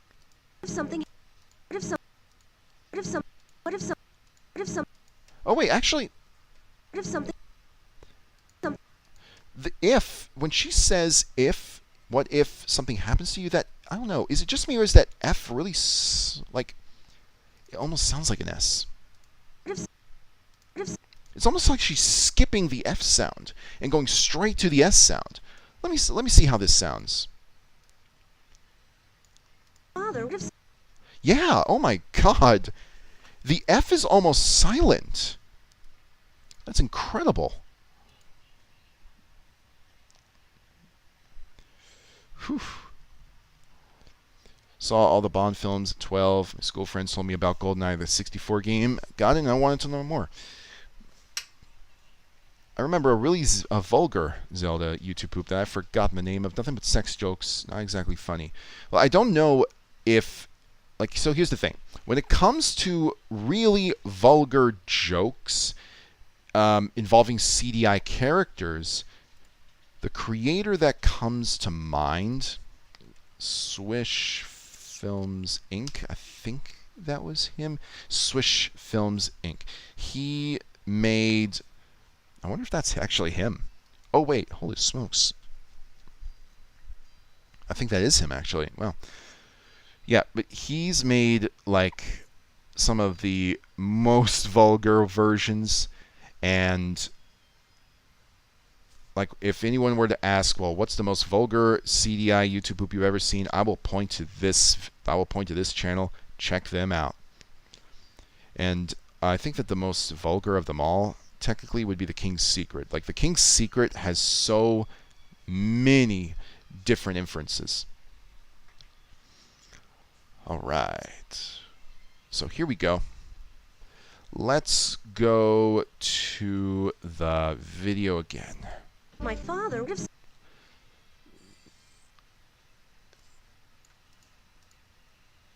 some. Okay, SU, that's good.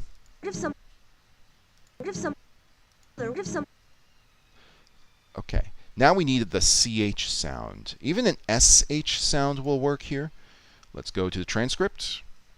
Is there a CH? Now, the thing about the CH sound is that it's a very hard consonant. And here's a little pro tip for you. Vowel sounds. If you're trying to sentence mix and you want to make sure that everything is said by that very same character, you have to keep the vowel sounds. You almost never can substitute vowel sounds, but consonant sounds you can. So Link, yeah, that old Ganon is no match for the king. If I were to use any of Link's vowel sounds, let's say I wanted to make Zelda say yeah, then if I were to use this vowel sound right here, the ah, it would be almost indistinguishably Link's. But the consonant sounds, almost nobody will be able to tell that you're using consonant sounds from other characters or sources. So if you have a great vowel sound at your disposal, but you can't get the consonants, or you can't find the character using that consonants, it could be a C, it could be an S. That's the secret. That's how you do it. Okay, so we want to go to no match for the king. Let's see if that TCH sound is very good. I'm certain he's all right. Yeah, that old Ganon's no match for the... Here we go. I think it will work. Let's find out. Go right back here and paste it on. It looks like it's working. My father would have some. Yep, it works. I would soften the sound because you get a little bit of that TCH rather than that SH, which means it's a little bit harder. Here we go. Oh my gosh, there's an actual YouTube poop being done in the chat. I love it. I love it. Oh, and speaking of on-the-fly YouTube poops, Goop videos. Very recently, I hung out with Jimmy, Goop, Master Josh, a few others, and Goop can do almost anything on the fly as far as YouTube poop quotes. He can think of them just instantaneously, do a good mimicry of them, and you've got a great foundation for a YouTube poop. He even does a pretty killer Mr. Krabs impression. Wonderful guy to hang around with. All right, let's see. It's such a. Go to Gamma and find my father. No, that's not going to work. I wonder what's happened to link. Stop. Stop has that inflection that I want. Oh wait, no, there's a feast. I want that A sound. That soft A sound that comes right after a word. Nothing, Link. We were just about to have a feast. Good, and it's separated. My father is such a. My father would have some. My father is such a. My father would have some. Oh man, that's. Oh, oof. Eesh. What happens if I reverse it? Do I get a different effect? That sounds like Link's. No, that doesn't work. Oh, that doesn't work. Okay. So, that's unfortunate. But, there are, I'm sure, some other really good answers here. Let's see. Once again, transcript to the rescue. So, okay. But father, actually, you know what? Let me take a closer look here. A whole month gone. Okay, a whole month gone. A whole month gone. We're going to try that A sound. A whole month gone and still no word. The king will safely return. The king will safely return, she says, and the king does not return.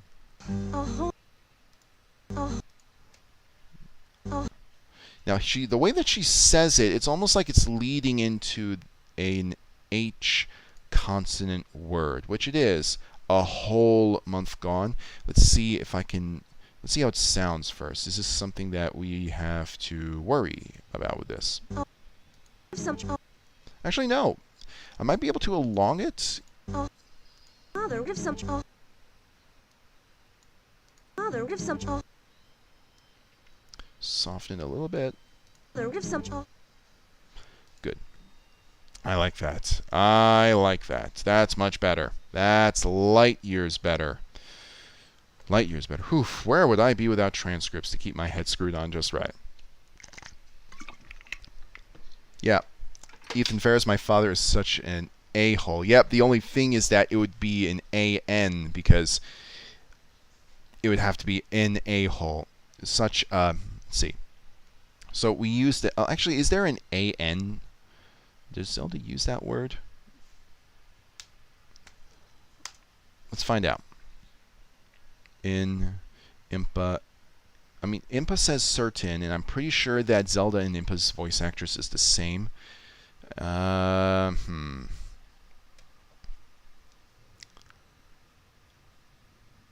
father is such a...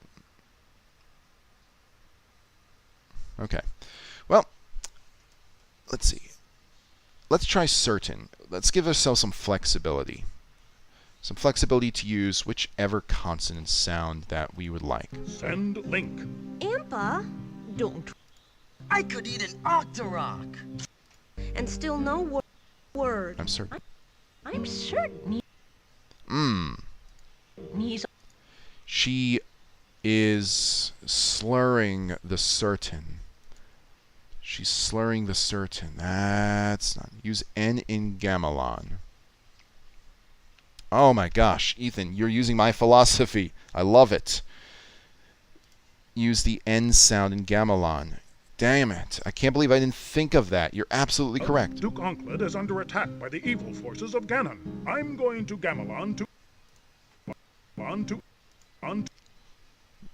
Okay. I mean a month. Send... Yeah, I mean, the O sound, I think, like, if I were to use just gamelan by itself, like the O-N, I think that sounds too much like an O-N, so mixing it with that A might help us out. Link, go to gamelan. Zelda, the trifle. Okay. Yeah. Link, go to Gamelon. Yep, it's a very O heavy, like a soft O sound rather than a soft A sound, and that's going to hamper the effect. I don't want to do that. I want to try and get as clean as I possibly can. Yeah, and oh yeah, an and. That's right. Let's see. I have it right here, so.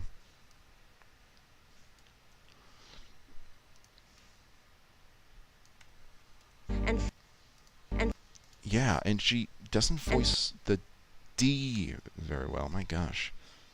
That's brilliant work, Ethan. That is brilliant work.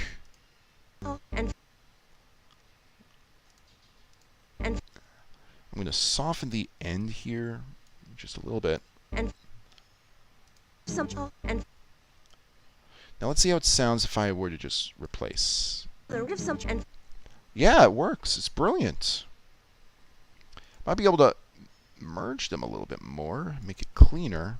and Yeah, perfect. So we have some flexibility. We can use a word that starts with a vowel, or we can use a word that starts with a consonant. You tell him I'm in a position to scratch his bush if he'll scratch mine. Capiche? All right, let's see here. Let us see here. So now that we've got that, my father is such in, like, there's a-hole, there's idiot. I think idiot would be a little more fitting for the situation. How can we splice both of those words, though? Let's go to Princess Zelda's lines. Okay, well, impa. That impa is that same I sound. It's a soft I sound, like an igloo. So impa and idiot use that very same sound. So we take the I there. Now we need a D sound.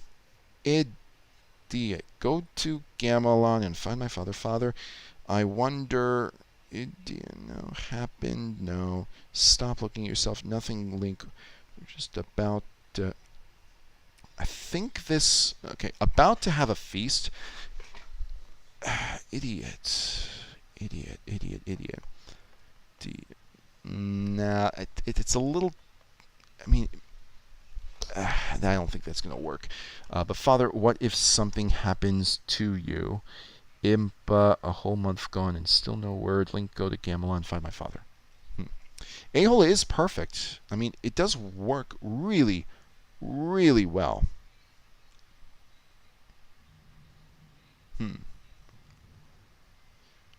Phonics with the Captain. Really enjoying it. Yep. Yeah, I mean, the thing about sentence mixing is that, it's phonics. That's all it is. It's simple phonics. Understanding soft sounds, understanding inflections, long vowel sounds, where you'll need them, and pulling from your little source alphabet to make them work. Hooked on phonics with the Capt. I love it. Man, I remember those commercials. I think Alex Trebek narrated them. Okay, so that's not good. Okay, so let's go to Wand of Gamelon cutscenes. Let's see if we can find a YouTube video that has a transcript. Now, this is all Wand of Gamelon cutscenes from 10 years ago. This is HQ. I'm probably going to get a better result from this one, this HQ one. So let's go to transcript.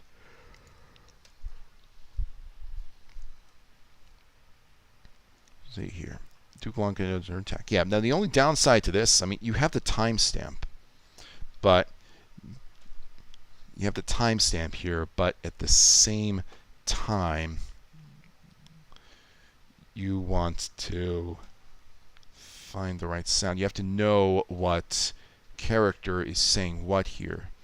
So, thankfully, I've watched these over and over again. So, nice jump over the gum. You saved me. That's the last time I'm going fishing. Man. I'll do all right. Yeah. She does say that. Now, give me your power glove. Whew. All this for a simple sound. Everyone's been taken to Taikogi Tower. Oh, Cowardly King is in your search, yeah. Yeah, Cowardly King.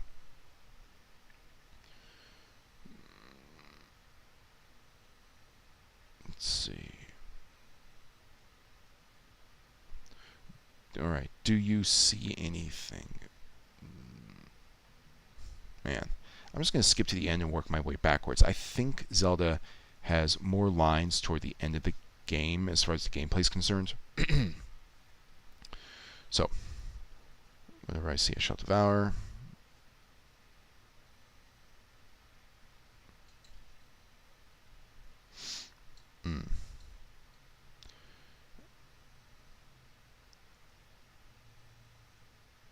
I know. Straight to the portrait enter. You better talk fast. Man. Whew. This is a tricky one. Oh, wait. Oh, hold the phone. I think I might be missing an obvious answer. Because Zelda's also in the intro and the ending to Faces of Evil. In the intro, she says, "You have got to be kidding me." Maybe that sound will work. Maybe. This is kind of stretching it. But let's find out if it's stretching it too much. That's the beauty of all this. It's all experimentation. So we have... Here we go. Majesty. Okay. You've got Link can defeat Ganon. Great. How about a kiss for luck? You've got to be You've got Okay, here we go. You've got to be So let's pull that.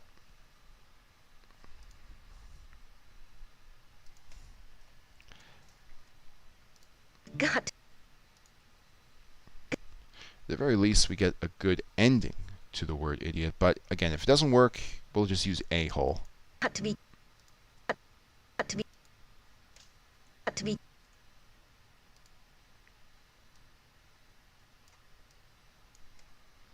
Could probably get the first half of idiot out of kidding me. Yeah. got be kidding. Kidding. Yeah, oh my gosh. You're absolutely correct, Flaccid Joe. I was overlooking that. Kidding. Yeah, this is near perfect. Let's see how it sounds. Kidding. Got Well, we have the first 3 syllables. That's the hardest part of all this. Such an idiot. some and kidding. Father, give some and kidding. Yeah, and then we just need the, like, it's got to be a soft E sound, like elephant, going into that hard T. It's got to be a voiced T. Although it could be a soft T. Oh, is So let's see what we have at our disposal. got Got isn't going to work because that's an O sound. Soft O. Let's go back to... Oops. Let's go back here. So the one on Gamelon. Something happens to... And still... What...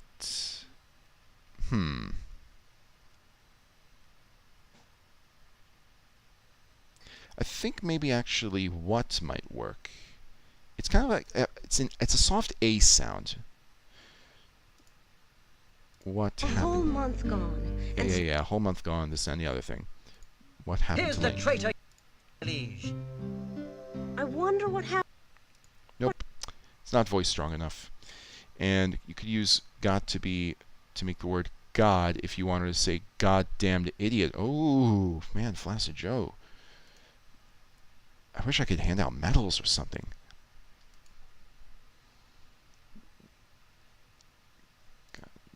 Let's see. Actually, can we use can we use the word damn? I mean, the way that she said, like, using goddamn idiot in that context sounds almost like she's saying it angrily.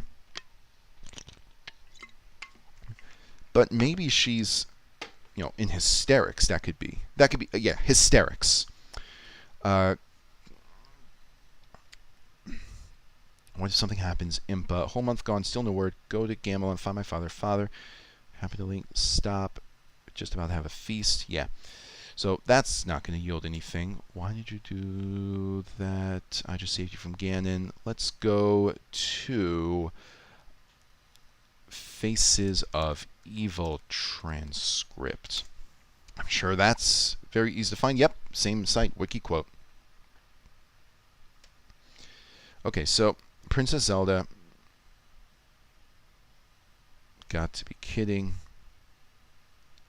Zelda at the end, why'd you do that? I did not. Nah.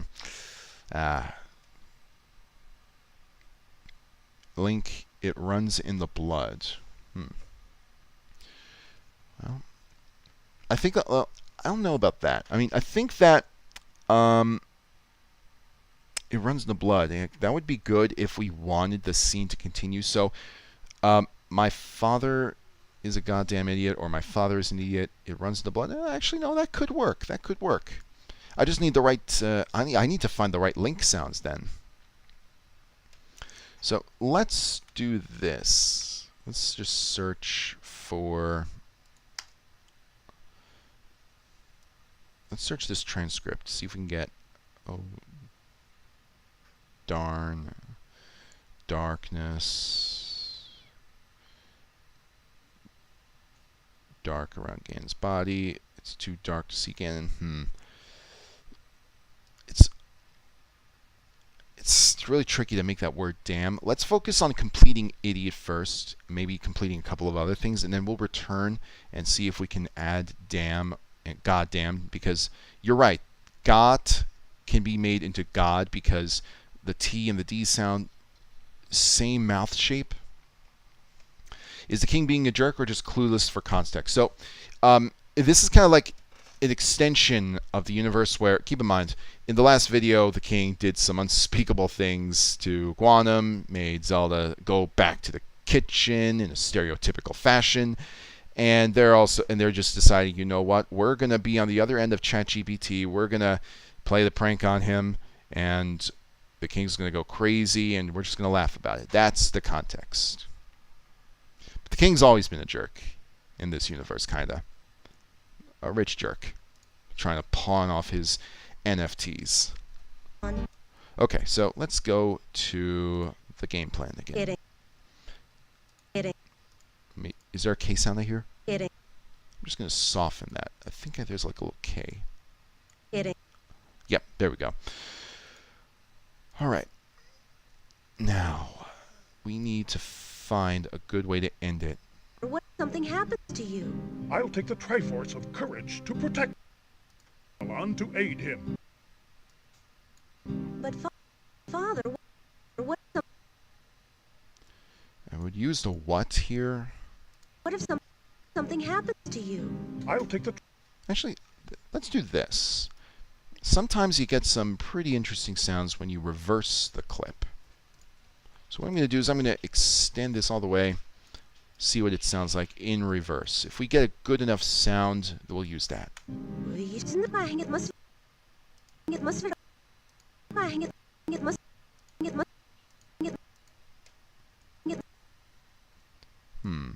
Will this work?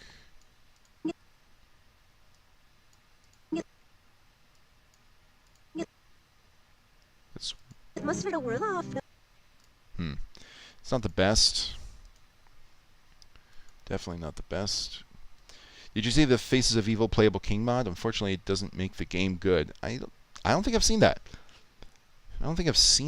Is it only on like ROMs, or do they actually make something that you could play online? You'd think that by now a lot of these games could just be played in a browser window. You should put Zelda. Let's see. At least it becomes even more. Yeah. All right. Let's see. What else have we got access to? The king will safely return. Maybe we'll use IMPA line. Okay, we'll use IMPAs. Let's go back to the transcript. Faces of Evil, Faces of Evil, Zelda 1 of Gamelon. Here we go. Triforce of Wisdom promises the king will safely return. I'm certain he's all right. You're all right, dear. I'll get the Triforce of Wisdom. Man, I think I might just be overthinking this. What I could be just doing here, like, I think what I could just do is just borrow the vowels, like the consonant sound, just like I said earlier.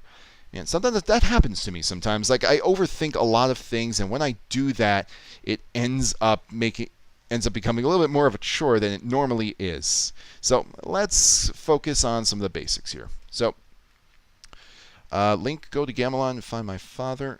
I want that, like that soft E sound. Soft E sound. When something happens to you. Yeah. Happens. That's a good start. To protect You. I- Or what if something happens to you? That's too high pitched. That won't work. Let's go to the others. And still no word. Link, go to Gamelon and find my father. Wake up, Ib. No, actually, I think we can get away with the soft I sound. Yeah, the soft I sound.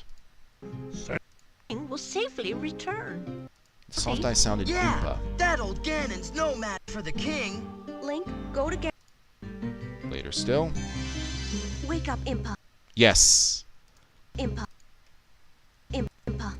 In fact, the T is soft here. Like, we can make it a soft T sound at the end.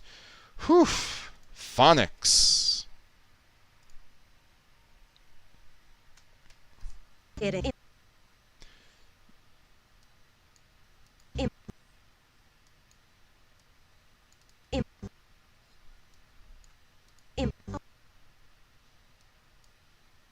My father if some and hit him. Actually, no, that doesn't sound good. But I could try and borrow the soft I sounds here. It.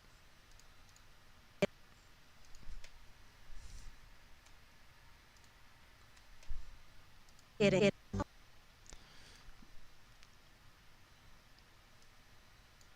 Let's see how it sounds now. It. It. It. My father if some and hit it. It. I feel like that we need to somehow make a long E sound here. It. A long E sound to make it sound even better. Thing happens to you. Impa. A whole month gone, still no word. Link, like in Link. Link is the tone A spot whole on. month gone Still and no still word. late. Yeah, Yeah, that- king. Link. Let's see how that works. Let's see. Reaching here. What if she says my father is such an imp, then cut to the king being an imp from Doom with Doom music playing? I see that. That's a good alternative ending. Like what I usually do at the end of my videos after the patrons are on the screen after that. That might work. Always looking for something like that. And hitting. Hitting. Hitting. Hitting it. Hitting it. Hitting it. Hitting it. Just a little shorter. Hitting it.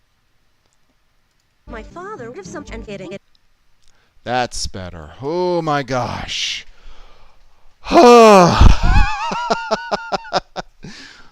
Idiot. We did it. We made idiot. That's a weird thing to say out of context, but we did it. We made an idiot. Whew. My father is such an idiot. My father would have some and getting it. It's not the most perfect idiot, but people can hear it and think, oh, that she actually says idiot. All right. Man, I didn't realize how bucktooth-like Zelda is in some of those cutscenes. Like, she has some scary teeth in some of these cutscenes, you know? Like, you have these which look normal for CDI characters, and then at the end of Wand of Gamelon, you've got, you know,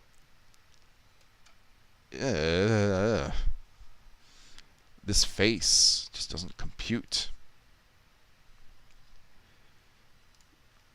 Okay, now we've got that. My father is such an idiot, and we need to have Zelda.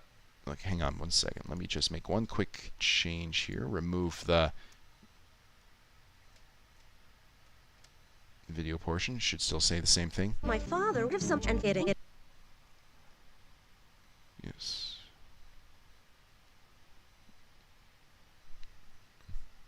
Dino Time is Walrus Guy's Fesh Pins. Absolutely.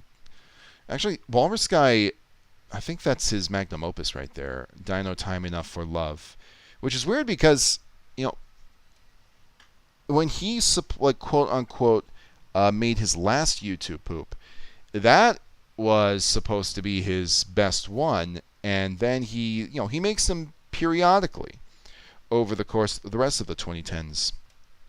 Dino Time Enough for Love, a magnificent YouTube poop. Absolutely beautiful.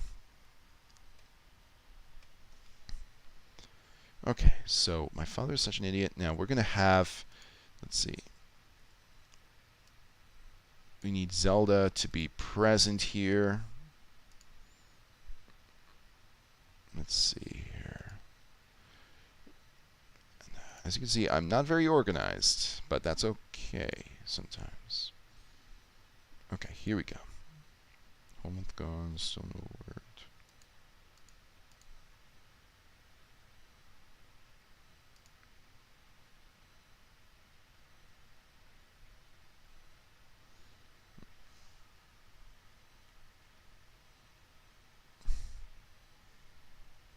Okay, let's take this part.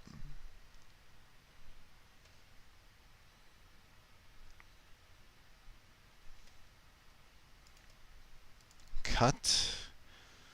And let's go to the,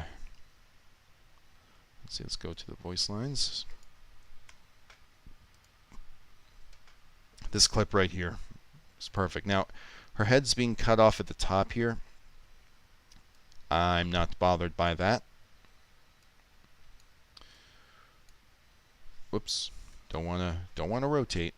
What we want to do is kind of fill that space because you have this little black bar here that's taking up. So I'm adjusting the crop here so that it doesn't appear. We still get as much of Zelda's body to appear in the frame as possible. So, and then what we're going to do is we're going to mess with track motion so that this adjusted clip, well, actually, do I need to work on track motion, or could I get away with just using, yeah, I could just get away with using the same pan crop tool there. Have a Beyblade sitting on the computer as a sneak peek at his appearance in the Beyblade poop. Definitely like a little hint, like you know what I'm working on with the Beyblade video, and I'm sure that anyone who was watching the last stream, they know that there's a Beyblade video in the works. That's a good little teaser right there. I can have it right there on the desk. Good thinking. So let's see here. I want this shrunken. And like I said, the head's being cut off, but that's okay. Not bothered by that too much.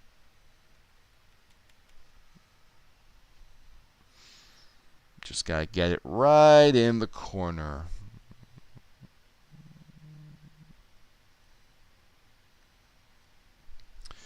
Yeah, you know, being on stream means Vegas is a little bit delayed with my adjustment edits. That's why it is moving slowly because I want to make sure I'm spot on with all of them. Yeah, that Beyblade one is going to be good. Like, there are sources, like, sometimes a source is so much fun to make a YouTube poop out of that the excitement and the love it becomes palpable. Like, you feel it. You feel it in that video. And you even feel it when you're watching another video, like someone else's video where they also had a grand old time working on this YouTube poop. Like anything. So let me just take a second here. I'm going to try something real quick, see if I can get this to work again. Let's see here. Droid cam. I'm going to try and get my, real quick, take a second to see if I can get my camera back working again. If I can't, no worries. If I can, great. Alright, let's see. Because I use Droid Cam for this. Droid Cam for OBS. Will this work? It might take a second to turn on. Your antivirus software could be blocking the connection. Pity. Alright, I'll have it ready for tomorrow's stream. No biggie. Okay. Whew. So we've got that. Oh man. Maybe actually give a reason why the head is cut off in the video. Ooh. Or maybe a hat. Yeah, a hat would be a good reason to have it cut off. What's your favorite source to work with, CDI or English dubbed anime? Well, CDI is classic. CDI is just so easy to manipulate. And on top of that, it's just, you know, a YouTube poop with CDI. It's like, just taking a quick stretch here to, a YouTube poop with CDI, it's peanut butter and jelly. They go together. So what's a hat that Zelda would wear? Oh, actually, hat maker, or actually, cap maker. Custom caps, customized caps. Let's see here. Yeah.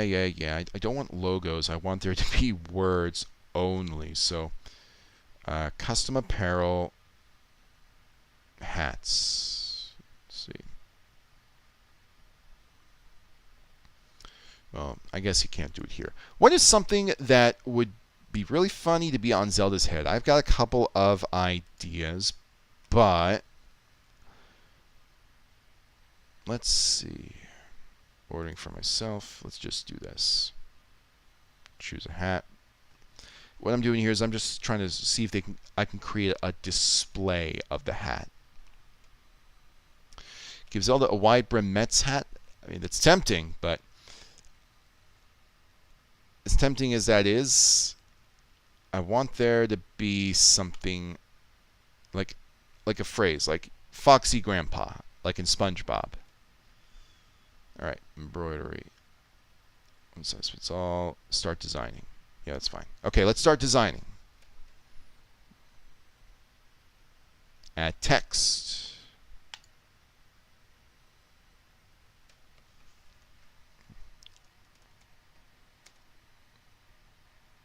Okay, so that's how it's going to look. Diploma hat. Diploma hat's a good option. I'm still leaning toward a cap that has something funny on it. Something funny on it. Actually, let's just check something right quick.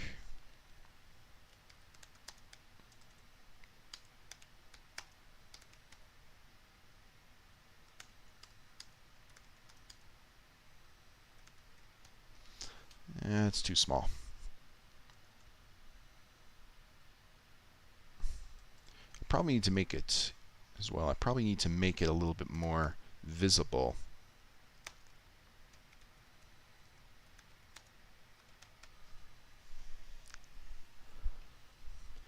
Okay, so now we have a hat. Now, how would it look? Let's see. Looks like you have different text presets.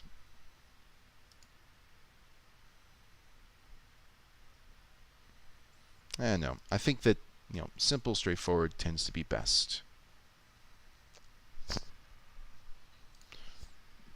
Spin to win with the GameCube controller, B button referencing how annoying her neutral B is in Smash Ultimate. Well, that's one way. Let's see, right side. Oh no, we just want the front.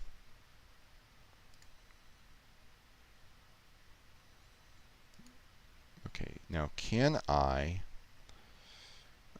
yeah, that'll work. Okay, so let's do this. Let me just make one quick text change. I want to make an arc. Text arc isn't support. Wow. Okay, well, fine. Be that way. I don't need it to arc. Okay. Let's try red. No, that's hideous.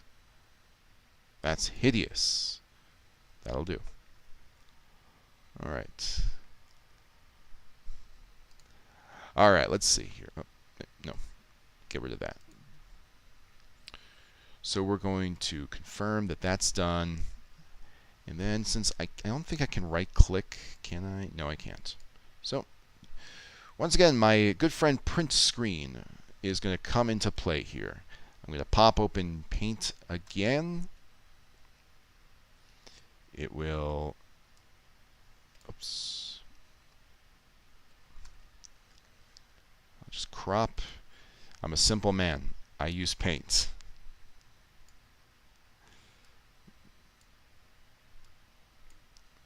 And as much as I'd like to try and use... actually, hold the phone. If I were to make this one of those, those Make America Great Again hats, instead just have it saying link tap this ass, that would be probably more effective. It's a red hat. Let's just see here. It's got red and white text. Okay, so it's a red cap, white text. I can't believe I actually had to search this. Now my search is corrupted. All right, so let's see here. The outline color. I want the text colors. See, design layers. The text is going to be white. How can I adjust the color in here?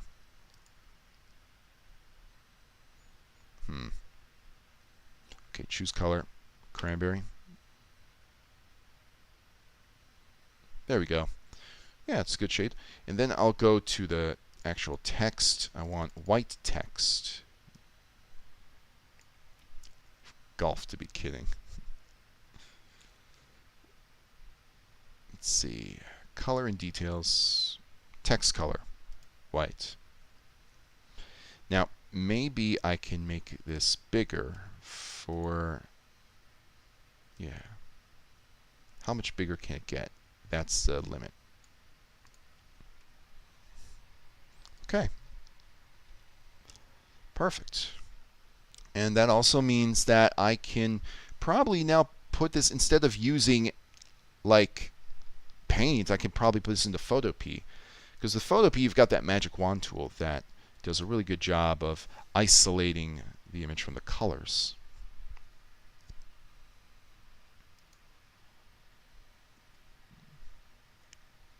So we're going to pop it in, new project. Come on. I don't care about templates. I just want to create this. All right, now I want to crop it. Remind me where crop is. Shoot, I've got to remember where crop is. Dang it. Man, it's been too long since I used this. That's the thing about leaving for a time and then coming back. You have to kind of relearn quite a lot of this. Full screen. Find. All right. Crop it Let's here's up. Perfect. That's it. There we go. So I'm going to crop it. I'm going to try to get rid of as much of the color as I can.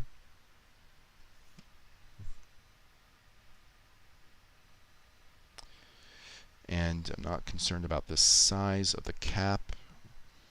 Let's see. Magic wand tool. Let's see how good this is. Perfect. You have a little bit of that shade, though. A little bit of that shade.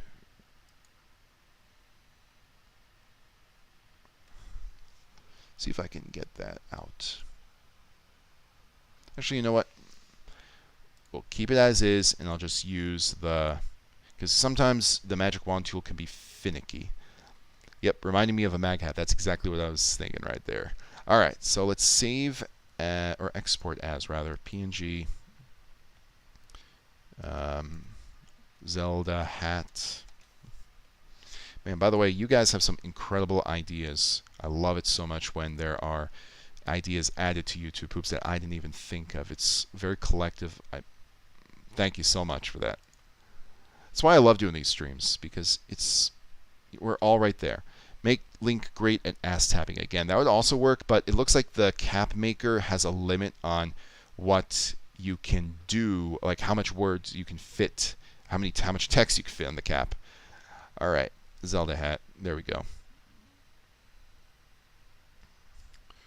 All right, so Zelda hat. Now we're just going to finish the job here, and all I really have to do is just go in.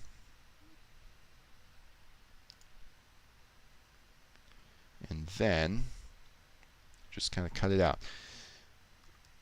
This is just little tiny differences that I want. Because I don't want part of the cap to disappear. I really want as much of the cap to be here. I want the brim to be visible. Perfect. And Zelda is not going to be stationary. Like, her head is going to be moving. So it'll be kind of looking like the cap is turned to the side, which is possible from, it's possible to do if you're someone who wears a cap like that. I've seen people turn their caps to the side, especially when it's part of a style that they have going on. Here we go. Excellent. Finishing the job.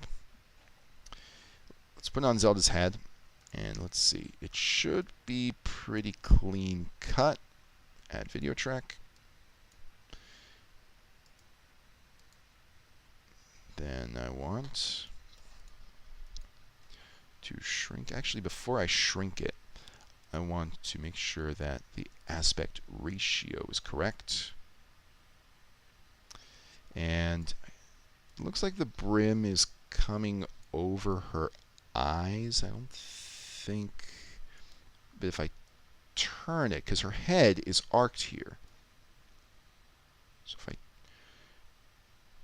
turn it, it looks like I might just have to use let's see, if I use a deform effect to make this possible, how does that affect the cap here? Let's deform it and see how it looks. Oh boy. This could be a little tricky. This could be a little tricky. Let's find out how tricky it's going to be here.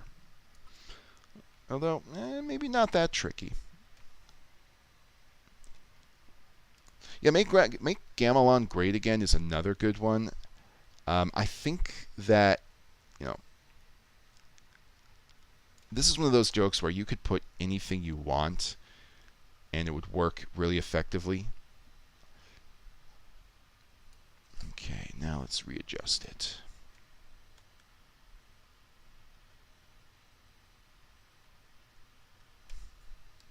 Just tiny little movements right here. Okay, yeah, this is not the best, so I'm going to add one more deform. Maybe I just want to give it a little stretch. See if I can get that to work. Just fine. Again, with the stream going on, Vegas is a little bit delayed, so And then what I want to make sure of is that the text on the cap is still visible.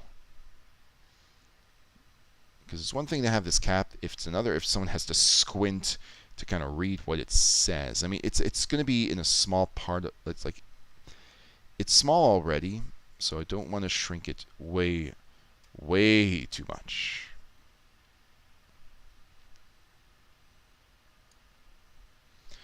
Okay. Yep, I mean, this might just work. I might have to stretch it just a smidge more, because you've got this back of her head. If I stretch it this much, how does it translate? Okay, there we go. Yeah. So Zelda has a really big head for her body, actually. Okay, so we've got Zelda, and this does a good job of covering up that cutoff on the head. Nice little sneak there, right there. If I put this on best, how good is the... How good is this? Can you still read? Yeah, you can still read it. It's probably going to be like an Easter egg thing. All right, so now Zelda, keep in mind, this is that frame. Or this frame in particular is the one that we have not responding. Oh, lovely. It's a good thing I saved it, but yeah, remember what I said earlier about Vegas crashing? Well, this is how it will crash. So what we've got to do here is wait. Yeah, close the program. This is why I save frequently, because you just never know. All right, let's pop it open. Nothing should have changed. Vegas Pro. This and the other. You know, it was bound to happen on one of these streams, a Vegas crash. I feel like, you know, it's actually amazing in the first few streams it hasn't happened, because I've got so many things running in the background. I've got my streaming device. I've got yeah. I don't need to reload it because I did already save it. So I'm going to open chat. Let it load. Okay, that's the sword. And let this do its thing. Yep, right where I thought. Okay. Now, Zelda moves her head. Oh, hey, what's going down? What is going down, Uncle LJ? How is it going? Yeah, we're going to try and make a YouTube poop from start to finish. We're going to use both today and tomorrow's streams to do that. We're getting a lot of the harder stuff done on this stream so that going into tomorrow, we are on kind of like a cruise control. So Zelda's head position here, actually, let me just make sure here. It's the same throughout. But I know that she does move her head during this span. I think she like tilts it, if memory serves. Let's just check it out. Yeah, it's a little tiny, yeah, it's a tilt. So let's go right back here. I'm actually going to be using the track motion for this instead of a pan crop effect.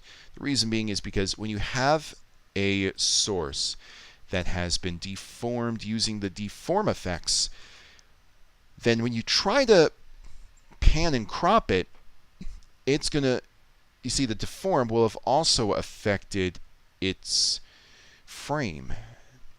So that's why you need to use track motion, something like this. This will keep it going.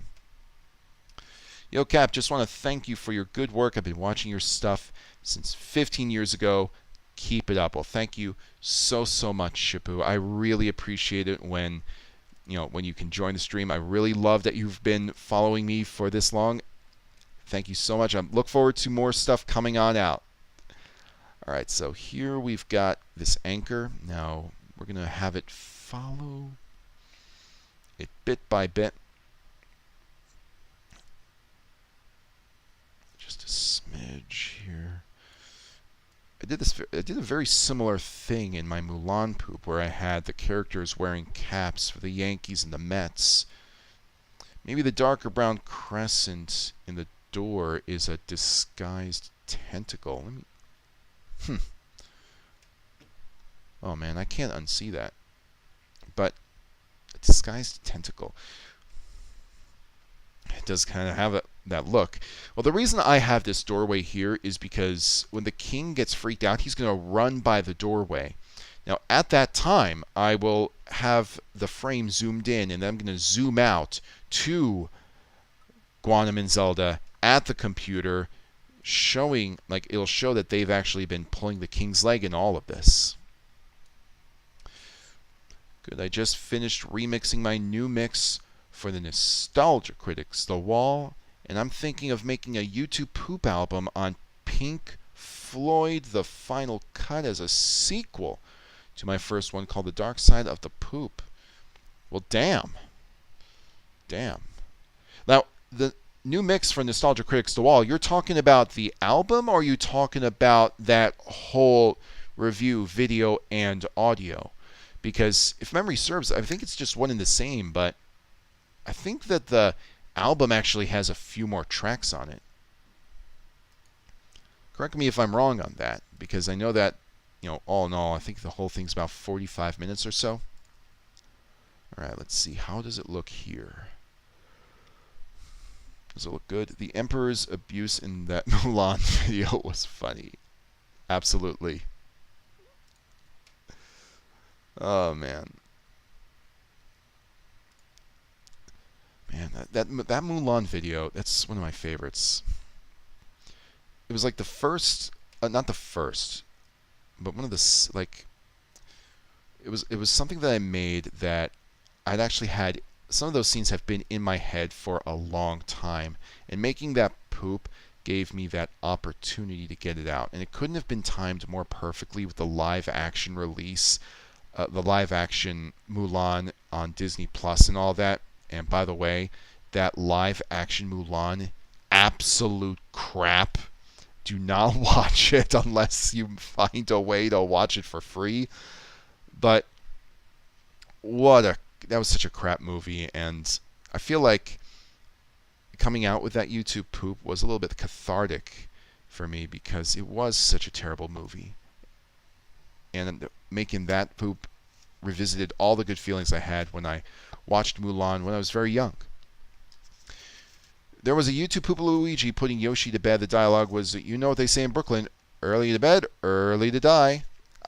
I can think of, quick question. After early to bed, early to die, is there like a scene of Luigi killing Yoshi, or like a gunshot and then the screen goes to black? Because that's how I can picture that scene playing out. I re-edited the review and album and added the Pink Floyd instrumentals to replace the old NC instrumentals. It's just Nostalgia Critics The Wall with the original movie footage in it. Okay. Cool. By the way, that Nostalgia Critics The Wall apparently is, one of the worst albums ever made, according to some critics, which is amazing because I didn't think that it could be even be classified as an album. I just thought it was like a side mashup, but no, he actually just put more than a few songs on it. And then I saw Fantano's review of it saying it was not good, and whenever Fantano says something is not good, then damn, it is not good. Holy smokes. Mulan 2 sucks as well. Yes, Mulan 2, dreadful. Like, trying to make, like, they made Mushu into, not Mushu, Mushu. I can't believe I just mixed up Mushu and Mushu. They made Mushu into an asshole. And the new mix of stuff from the demos and the live shows. Nice. Is the live action Mulan your least favorite movie? No, it's not. I mean, at the very least, the production value is there, and I can see someone very young watching it and maybe being inspired by it. And I don't want to, shit on somebody's dream like that. I mean, the new Mulan is not worth watching, hella not worth watching compared to the original animated Mulan. But worst movie ever? Far from it. like there like as far as worst movie ever, like I have to think not just about the quality of the movie or the story or the morals, but the intention behind it. So some of the worst movies that I have ever seen, maybe even the worst movie I've ever seen, it would have to come from Bollywood, because Bollywood movies, you're going to find some wonderful Bollywood movies. First things first, I'm not going to shit on the industry, but there's one movie in particular I think, like I'm going by memory, I'd have to look it up. Worst movie I've ever seen. Let's see. It was called Hate Story. I think it was called Hate Story. No, it wasn't. Okay. But it was this movie where three guys hook up with three girls, and the entire movie is the course of those girls manipulating and ruining those boys, and the boys not able to do anything. Well, they were able to do something about it, is the worst part, but they were just staying in the relationship because of, I guess, they wanted the booty. But the reason I despise it is because India has a huge problem right now. It has a problem of equality between men and women. And there are all sorts of horror stories that you'll find, but movies like that, where women are made out to be evil, and I'm not saying that this is a behavior that women will exhibit, will not exhibit. There are going to be some malicious people in the world, but the movie makes all women out to be evil people, manipulative sociopaths, and I do not respect that, coming from a country that has that kind of problem where they are, I don't even want to go into it because I want to keep the stream lightheaded, but to answer your question, it was that movie. I wish I could remember the title. Oh, man. New Mulan bows to the Emperor. Old Mulan was bowed to by the Emperor. Yes. Yes, exactly. That's one of the key differences, because it just changes the entire intention of that film by having Mulan be the one that bows. That's a very good point, because it's all about a woman who is seen as just a nobody, or rather just from the fact that she was a woman. But in the end, she's this incredible hero. She saves the day, and nobody believed in her except for a very slim number of people. And the best part is, and this is an argument that I see brought up all the time that is 100% right, in the live action remake, Mulan is already great. Like, she has these amazing abilities. Amazing abilities. But it doesn't feel like she got those abilities through hard work and perseverance. She was born with them. In the animated film, she is put to the test. She is almost unable to pass all of those courses until she changes her thinking, and in turn, that changes the army's thinking. I mean, the scene where she uses the medallions, those big giant medallions, to climb the pole to retrieve the arrow, out of the box thinking. And after that, everything just kind of clicks. I love that so much. The sequence, I mean, that is one of the best Disney sequences ever. Like, best song to have to go with it. The best story. It's like a story within a story. Goddamn, Donny Osmond can sing it too. Do you dislike Mulan 2 or the live action Mulan more? Do I like... I'm going to say the live action Mulan, because, I mean, here's the thing. They're both cash grabs. Intentional cash grabs. With Mulan 2, or not Mulan, the live action Mulan, you had to pay $30 to watch it until they made it for free. But if you wanted to see it early, you had to pay $30, which was ridiculous. They filmed it in parts of China that had territorial disputes completely ignorant. And in addition to that, what I just mentioned before, the morals of the original Mulan just seem very off. At least with Mulan 2, it's its own thing. So you can't claim that, they were trying to redo the same thing. What they did was, it was crap, but it was its own crap. No one talks about the straight to VHS Disney movies, and that's a good thing, yeah.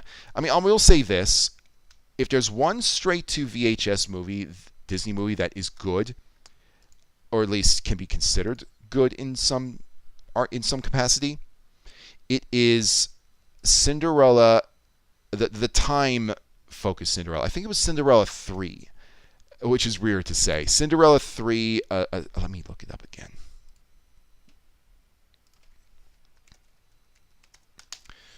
I think that's it. Yes, Cinderella 3, A Twist in Time. The thing about that movie is that, yes, it's blatantly direct-to-DVD. The animation it's okay. It's okay for what it is. But it's funny, and it actually does have some heartfelt moments. And they make one of the stepsisters into a good person in the end, just maybe misunderstood. And I kind of, I don't mind that. I don't mind the way that they did that.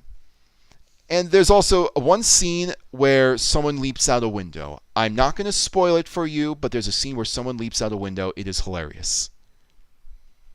The idea of the album is that the older creators are either quitting, finding new jobs or genres. Some creators dying either of natural causes, accidents, or killing themselves. Yeah, I'll have to check that out. And Emp Lemon removing his YouTube... Wait. Emperor Lemon is removing his YouTube poops except for the first one and the fact that YouTube poop... Well, Wait a minute. I didn't know that Emperor Lemon was removing his YouTube poops. Is he putting them on a different channels, or just flat out unlisting them or privatizing them? Jeez. I mean, I'll tell you. I said it in the last stream. I really, really like his YouTube poops. Oddly enough, I'm still trying to get, understand, or not understand. I understand it, but I'm trying to latch on to his live action stuff. And I just haven't done that yet, but I'm not going to stop trying. 101 Dalmatians 2. Oh, wait. No, yeah. 101 Dalmatians 2. There's also Lady and the Tramp 2. Lady and the Tramp 2 is kind of okay as well. I didn't mind that one. So, Lady and the Tramp 2. That's another good one I would add to the list. I mean, keep in mind, nothing, well, maybe almost nothing is going to top the originals. But I would not call all Disney VHS directs cash grabs. Let's see. Yes, what YouTube talked about that, JonTron? I think that the YouTube channel that I remember talking about Cinderella 3 the most is his name is Brendan Blaber, but Jello Apocalypse. That's it, Jello Apocalypse. He made this ranking of Disney direct-to-DVDs. That's what got me interested in the third iteration of the Cinderella series. Such a weird thing to say. And then I actually saw it, and he was right. It is pretty good. My opinion is controversial. I don't think his YouTube poops are all that good. I mean, oh, he did unlist him since summer. Oh, wow. Jeez. Okay, so the reason I like his YouTube poops is because they're extremely frantic. They are there's so much happening, exploding on the screen. It's a style that I don't see as often anymore. Like early SpongeBob stuff. His early SpongeBob stuff is what got me into him. Or I should say Spingebill, since, that's what it's called in the YouTube poop verse. All right, let's see how this is looking so far. If it's looking right, then by the end, Zelda's hat should be staying on all the time that she is laughing. Yes, Jello, good call, Cap. Yep.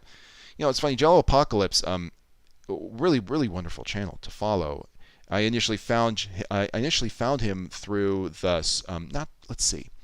There was this video that went viral of his. It was Welcome to YouTube, where he does these fake instructional videos on websites like YouTube, Facebook, Twitter, Tumblr, and oh man, one of my favorite ones was welcome to fanfiction.net, because at the end of it he actually has some parody fan fictions on it.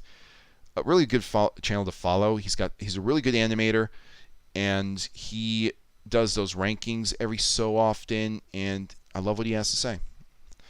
Nobody likes my idea of calling it a dark album because I'm revisiting old topics that should be talked about, like the deaths of creators, and the mentions of the bad YouTube poops. Well, I mean, when it comes to like creations, like as long as you feel like it works, because sometimes people will say, well, this idea sucks, it's not going to work, and they're completely wrong about it. And that's usually just because of like a preconceived notion that someone had. But go with your gut. If you like what you've made, if you think it's a good idea, go for it. Okay, so I'm having Zelda laughing here while the cap is on her head. I'm going to have Guanum standing in the foreground, or maybe I should move the computer and the desk a little over to the left more so that Guanum has more room. I thought the like to dislike ratio on Welcome to YouTube was funny. Yeah, man, I can't believe. I wish they didn't remove those like to dislike ratios or dislikes in general. I wish you could still see that.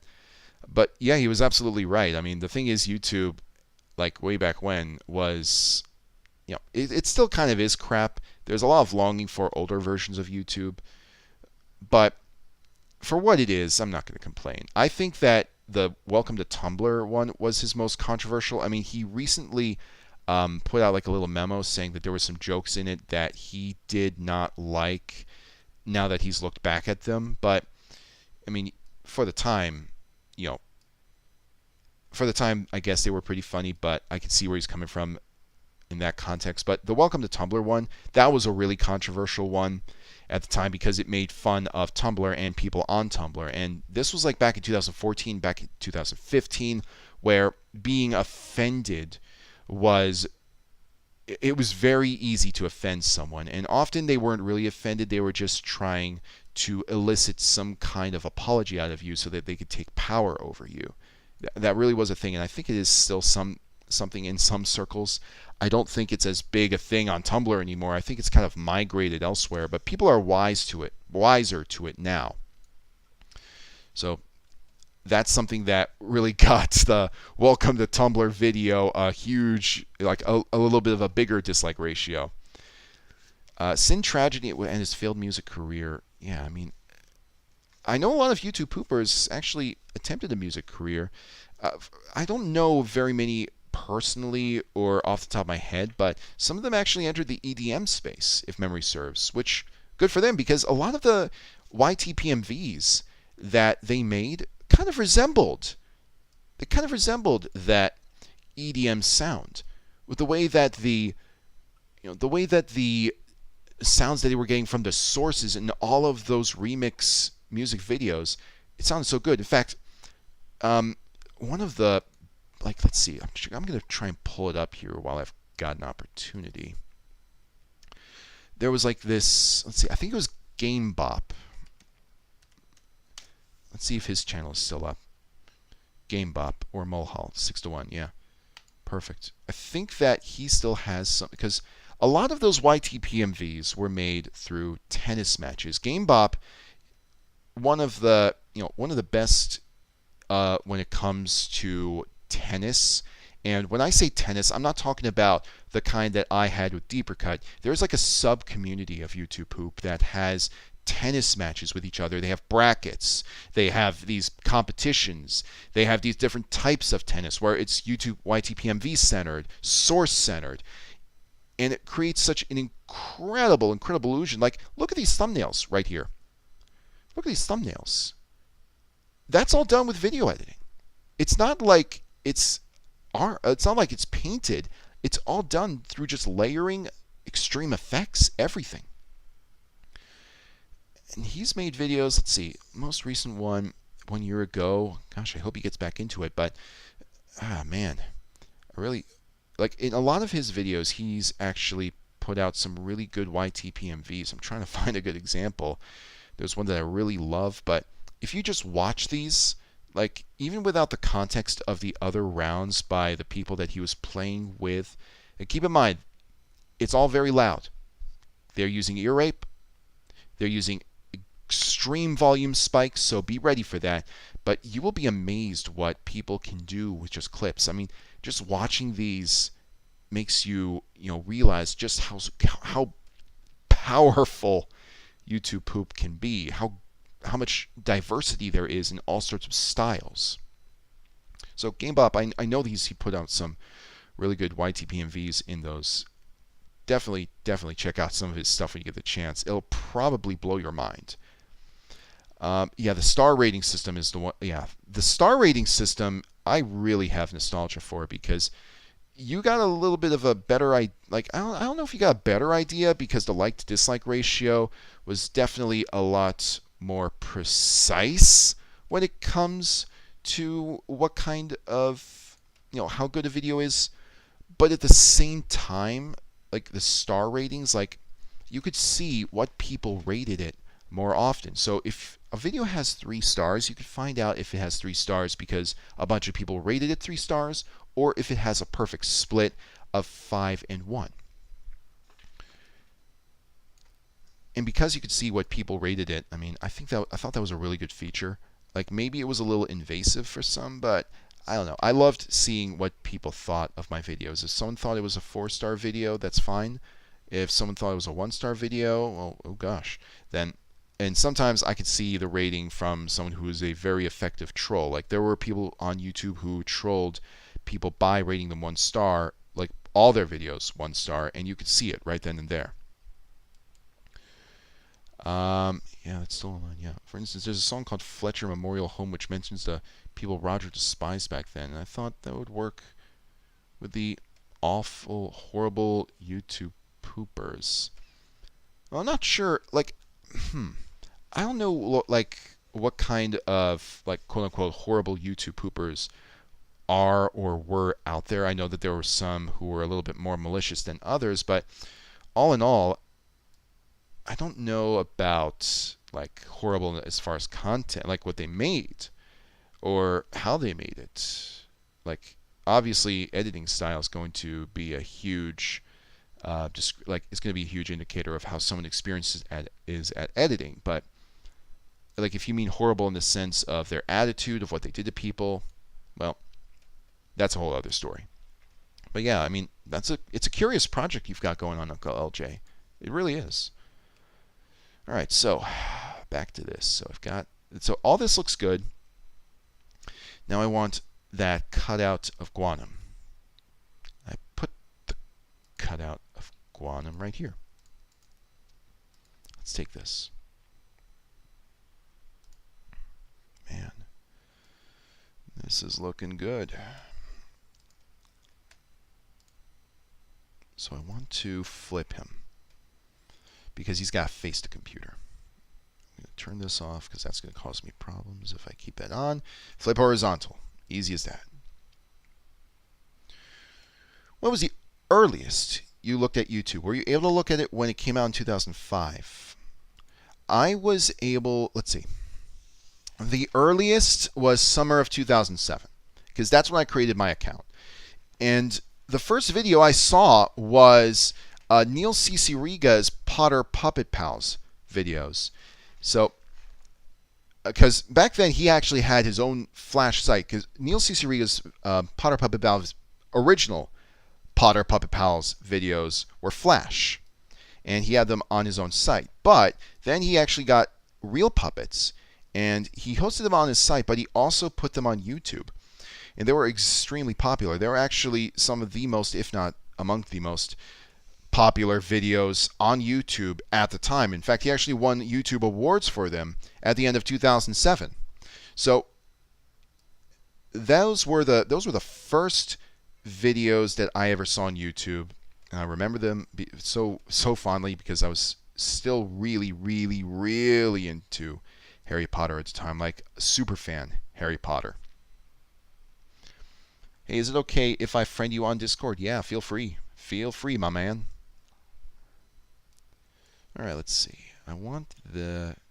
Let's see. It's got to be under Zelda, so it's got to be under the hat and this. But it's got to be in front of the computer. So I'm going to put my track right here. Let's see. It's going to put Quantum right here, and then I want him... Let's see. I'm just going to shift this a little bit. I want him to be lowered. And again, we're going to be facing some lag from Vegas because of the stream going on. And we're going to shift him all the way to the computer. And that motion that he makes with his hands, like his hands have to touch that keyboard in order to make this work. So I'm going to make some other effects. Like this is probably the hardest part of making YouTube poops on a stream. Vegas has these slight delays because of all of the processing power that's needed by my computer to run Vegas at the same time that I have the stream going. And yeah, it looks like I am going to have to I'm going to have to move the desk and the computer over. So if I do that, what's my profile number? Let's see. I've got to remember it. Let me pull out my phone. Okay. Yeah, because I know it's Capped Pan 6. It's Capped Pan 6, number 0470. 0470. That's me. What Harry Potter book is my favorite? Favorite Harry Potter book? Order of the Phoenix. I loved the the parts of the story where, and I won't go too deep into it just in case like no one here or very few people know what happened. I mean, the movies are out. I'm guessing that a lot of you have seen the movies already. Yeah, I'll just risk it. So in the book, the scenes where Harry is forming Dumbledore's army and he's actually trying to get everything together and he's doing a really good job. It's all success. In the book, like the way it's kind of portrayed, I love that so much. It's just so good. Also, I think it's the funniest. I think there are a lot of really funny lines in that book. It's also it's the longest book, so it doesn't surprise me that there are so many funny lines. But you know, if you only seen the movies, you're probably missing out on a lot of the funny dialogue. Now, say what you want about J.K. Rowling. I mean, at least she was spot on when it came to the humor in the series.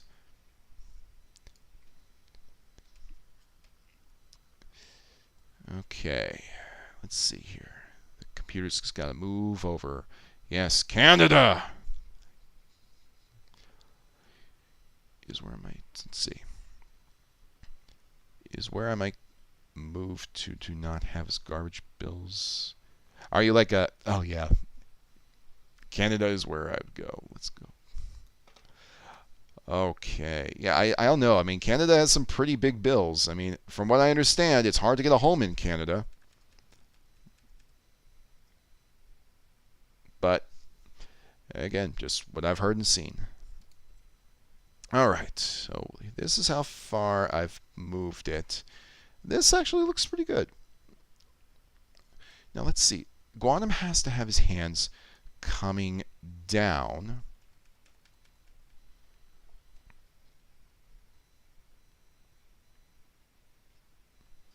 In order to type.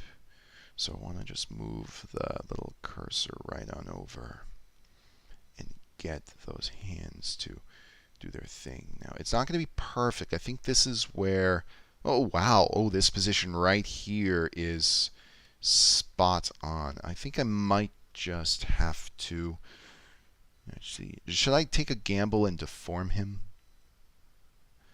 If I take a gamble and deform Guanum, it will keep those two hands closer together to make it look like they're typing on the computer in unison, which is good because most of the time you're going to be typing using two hands.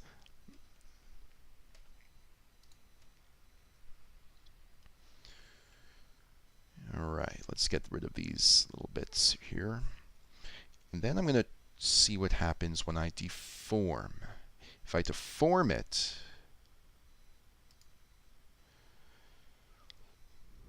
what will it look like? Okay, it's probably going to, it's not that bad, but let's see how it looks when I just make some small adjustments here. You know, the thing about this deform effect is it kind of makes the characters look like they're in Paper Mario. Alright, this might work. Let's see, just a smidge. Make the jewel on his turban one of his eyes. Oh, how has no one done that yet? You know, I'm not going to do that, but I'm going to save that. I'm going to put that, actually going to take this down as a note. I'm going to do that in another YouTube poop, perhaps. Make the jewel in his turban one of his eyes. That's a smart play. And replace one of his eyes with the jewel. Or maybe both of his eyes. Actually, I like the idea of the eye alone being the turban. It's like what you see on people's foreheads with the third eye, but like different. Alright, now, to get him to type on the computer, just need his hands to kind of touch, or even just one hand. I mean, I got the right laptop for it. It's got a flat keyboard.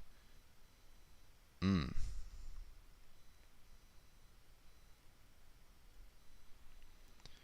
we go. It's just a little bit more. Oh, wait, no, that's the wrong direction. I don't want it to go in that direction, do I? No, I don't. So, let's fix that. Put this right over here. Oh, yeah, he's reversed, so it's inverted. Yeah. Okay, so hands and fingers. I used to be friends with Camhead. Never liked his dog character thing. Camhead. Now I have to look him up. I mean, Camhead, I don't know him off the top of my head. I probably should. Oh, okay. Okay, now I think I remember him.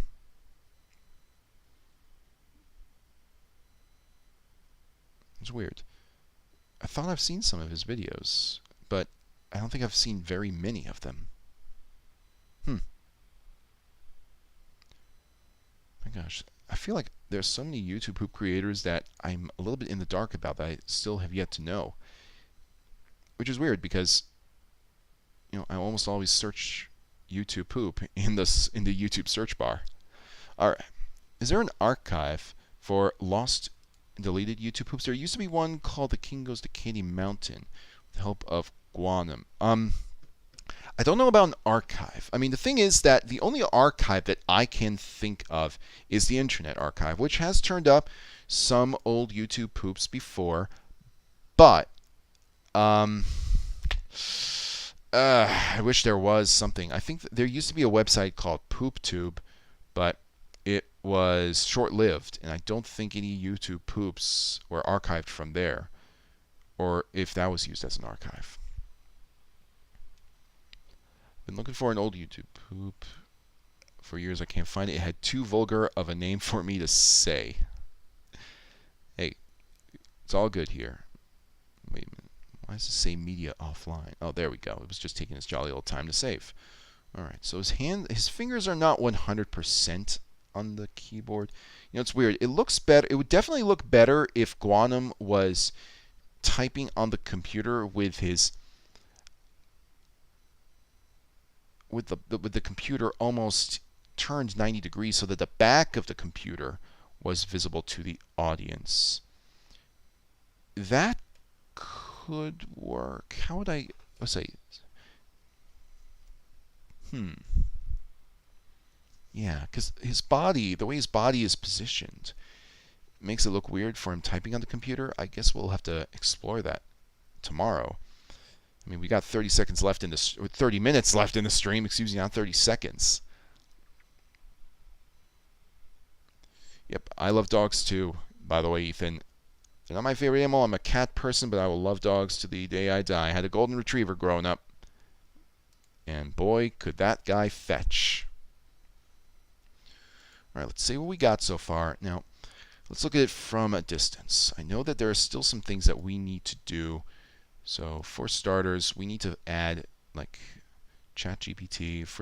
Let's go here.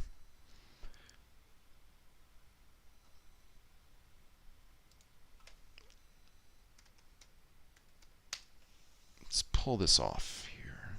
Introducing ChatGPT.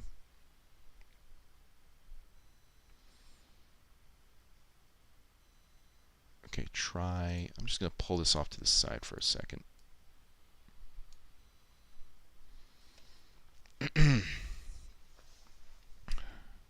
Okay, there we go.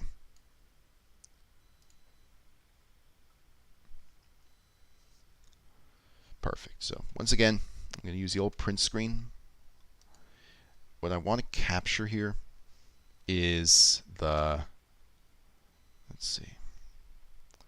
I want to capture the ChatGPT interface right here.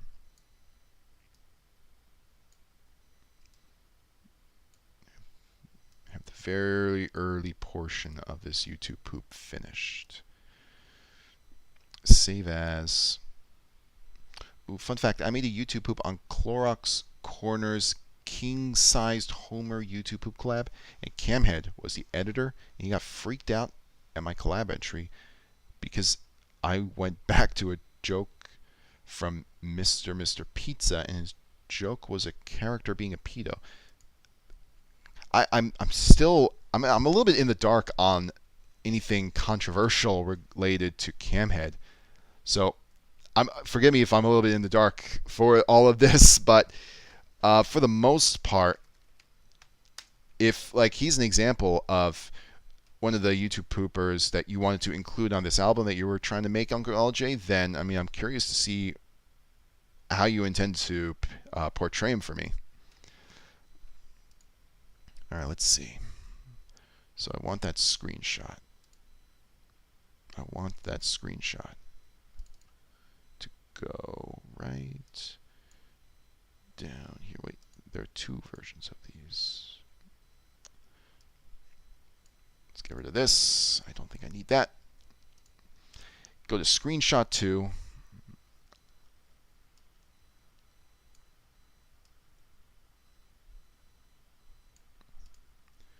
And then we're going to do the same thing here. We're just going to match the output aspect. And let me just make sure that this is actually readable, or if it's something. Yeah, excellent. Okay. In full quality, it looks good. And then one more from the ChatGPT interface. Actually, very simply, just print screen.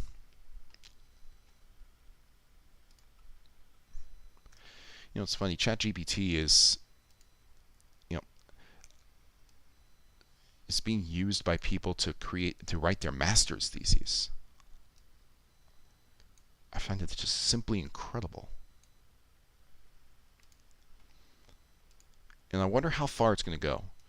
I feel like it's consistently improving this AI technology. At first I was skeptical about it because I thought it was enhanced Google, but it's actually done some pretty interesting things. And if this is the decade of AI, then it's going to be one hell of a decade. Now, this is like, it doesn't feel like true AI yet. It just feels like AI in name only, but I love how fun it is to use. Like, it does have its limitations, but I love that it exists.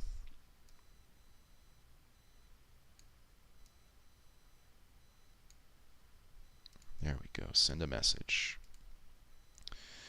So here we go. Let's open it up. Okay, there's the typing sound. The king's typing at the computer. And then it pivots to this image that he found. It's ChatGPT. Send a message. The king thinks for a second and then goes, starts typing. And now what we want to do is start coming up with, let's see, let me just grab my pen one more time. What we want to do is we want to start coming up with like a basic structure of the storyline. So we're going to do this today. We're going to start implementing it tomorrow because I don't think that I can run a stream and record. Well, I mean, actually, no, I might be able to record my screen at the same time. So we want to come up with things for the king to ask. Now, let me just go back to this. When will the stream tomorrow start? It's going to start at the same time it started today at 12 o'clock Eastern Standard Time. I'd imagine that YouTube poopers have bad histories and are very bad people as overgrown infants or incurable tyrants. I think that a lot, back in 2007, 2008, when I was part of the, back then it was called YouTube Poop. I'm just going to call it the YouTube community overall because YouTube Poop and YouTube were, one and the same. A lot of the humor came from 4chan, more specifically the B board, and I never frequented that board. I never found myself, in love with that humor, but I did use a lot of pretty shocking humor in a lot of my early videos. Nothing graphic, but something that is definitely going to be frowned upon. And I feel like there's some people who, because of the way that part of the internet raised them, or influenced them rather, it's hard for them to kind of get out of that mindset.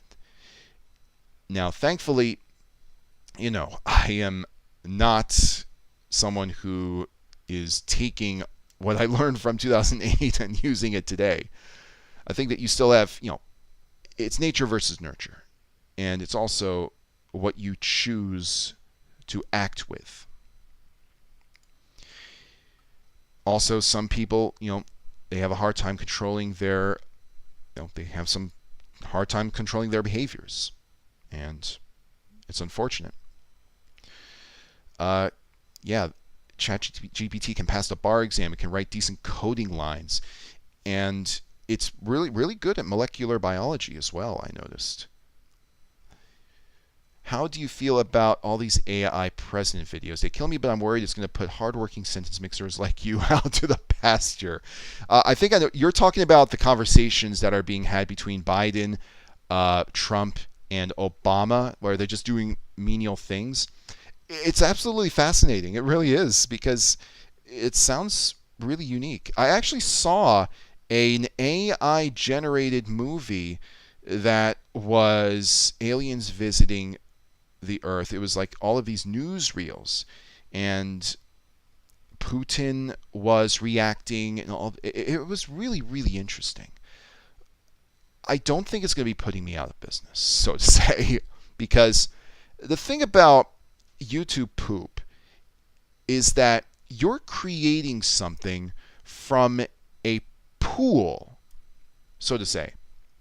You have limited resources. Like when I was doing earlier this stream, trying to find the right consonant sounds, the right vowel sounds, there is something to be said about creating something from all of that. With artificial intelligence, it's a little bit harder to, it's a little bit trickier, because now the world is your oyster. You can get them to say anything you want. And I feel that imposing limits actually strengthens your creativity more. And as such, it makes it a lot more fun, and in many cases, actually I would say most cases, a lot more funny to work with those limitations. So I don't think it's going to be putting sentence mixing out of business. I mean, to be honest though, that's part of the reason why I haven't made as many CDI poops because of the fact that a lot of this is now being done by all of these YouTube poop creators. Like, you have a lot of YouTube poop creators that are using AI voices in their YouTube poops because of the fact it's that easy. I know Walrus Guy used it, but I think he used it like in one video only, and that was just kind of to create a scene. But even then, like, the reliance on AI, it's only going to grow. Maybe I used it in one video. I used it in The King Uses UberDuck because I wanted to, I wanted to be clear that I was using UberDuck. It was all part of the joke. So I don't think you have to worry about anything, Flaccid Joe. I chat with the AI of Zuko, Danny Phantom, and Stephen Stone. I didn't know you could do that. And that the final solution should be, let's see. This is kind of the YouTube. The final solution should be upon all creators. Final solution being a reference to the Nazis and their final solution, and that the creators are placed in a sort of retirement home. I mean, I don't know about that. I mean, the thing is that some people, some people are in a dark place in their life, and they don't often know the right way out. I'm not sure about this idea, Uncle LJ, but I mean, either way. All right. I have a feeling that the CIA and FBI are waiting for someone to cross the line with the AI voice. Here's the thing. As artificial intelligence voices get more and more sophisticated, so too does the technology used to spot them. That's why there hasn't really been this big controversy yet about a major figure, a politician, celebrity, what have you, saying something on camera, because it's very easy to detect. Even now, like, you have Photoshop. Photoshop is able to make things look so realistic in an image. But Photoshop is also detectable. And that's the reason why so many images of people doing things inappropriate, illegal, terrible, when they're found, they're almost disproven. And when they're real, well, they're real. Yeah. I think Uncle LJ was joking. Perhaps, yeah. I think it could be that Uncle LJ, I'm not too, like I said, I'm not too up to snuff about everything that has gone down with a lot of the older creators. I do know that a lot of the older creators, especially ones that started in 07 and 08, had a lot of that B4chan mindset, so to say. Only they, even way back when, it was really popular to post shock sites. That's what I'm talking about. And some people just haven't grown out of it, but most of them have. Okay. Whew. And all this talk, artificial intelligence. This is illegal, Yeah. I wonder what kind of limits are going to be imposed, though. That's going to be the really curious thing. So we've got quantum typing on the computer, and I need the king to kind of zoom past this. So here's what I need to do. I need to zoom in further on this. To zoom in.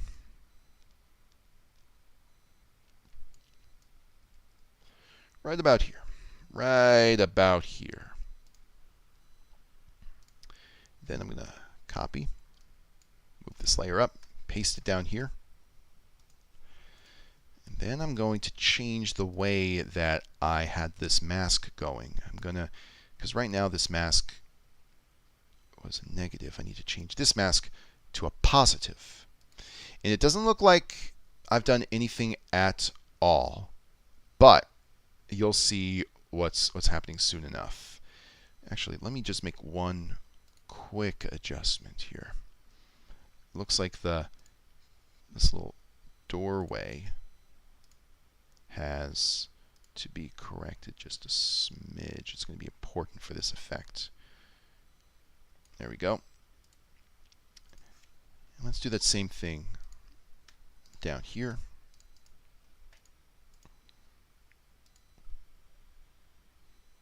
negative to a positive. There we go. Now it looks better. Much, much better. All right.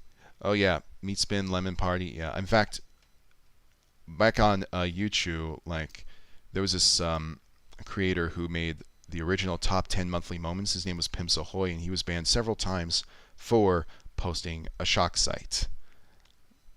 Like, that kind of humor was, like, I don't know if it would be considered humor, but it was, you know, it was more of this wild west of the internet where almost anything goes. Now, YouTube was moderated, thankfully, and because it was moderated, they put a clamp down on quite a lot of things that in B you were able to get away with.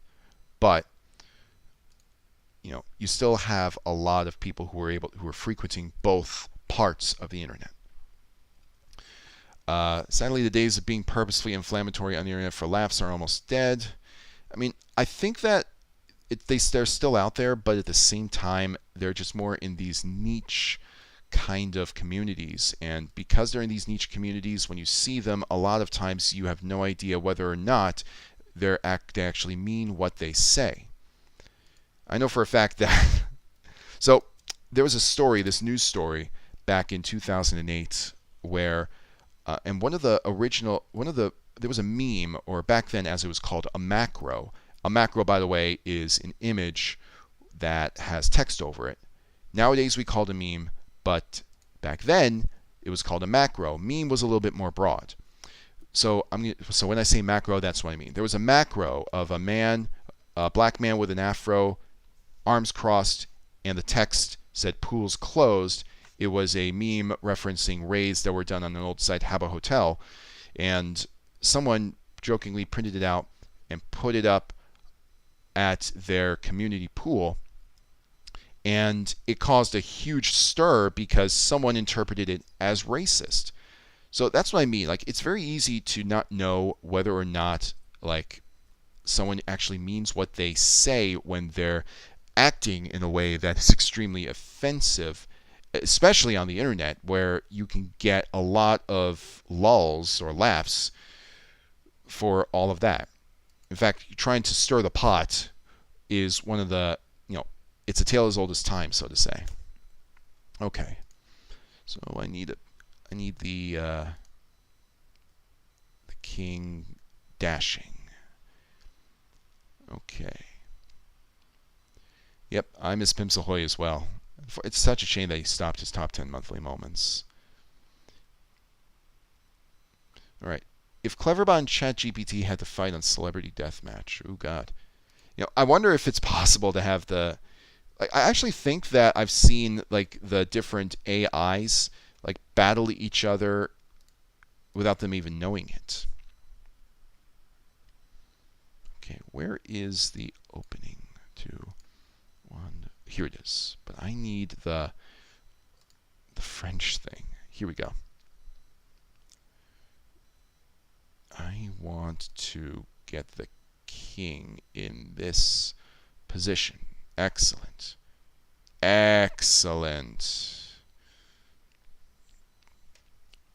So I'm going to take this cut.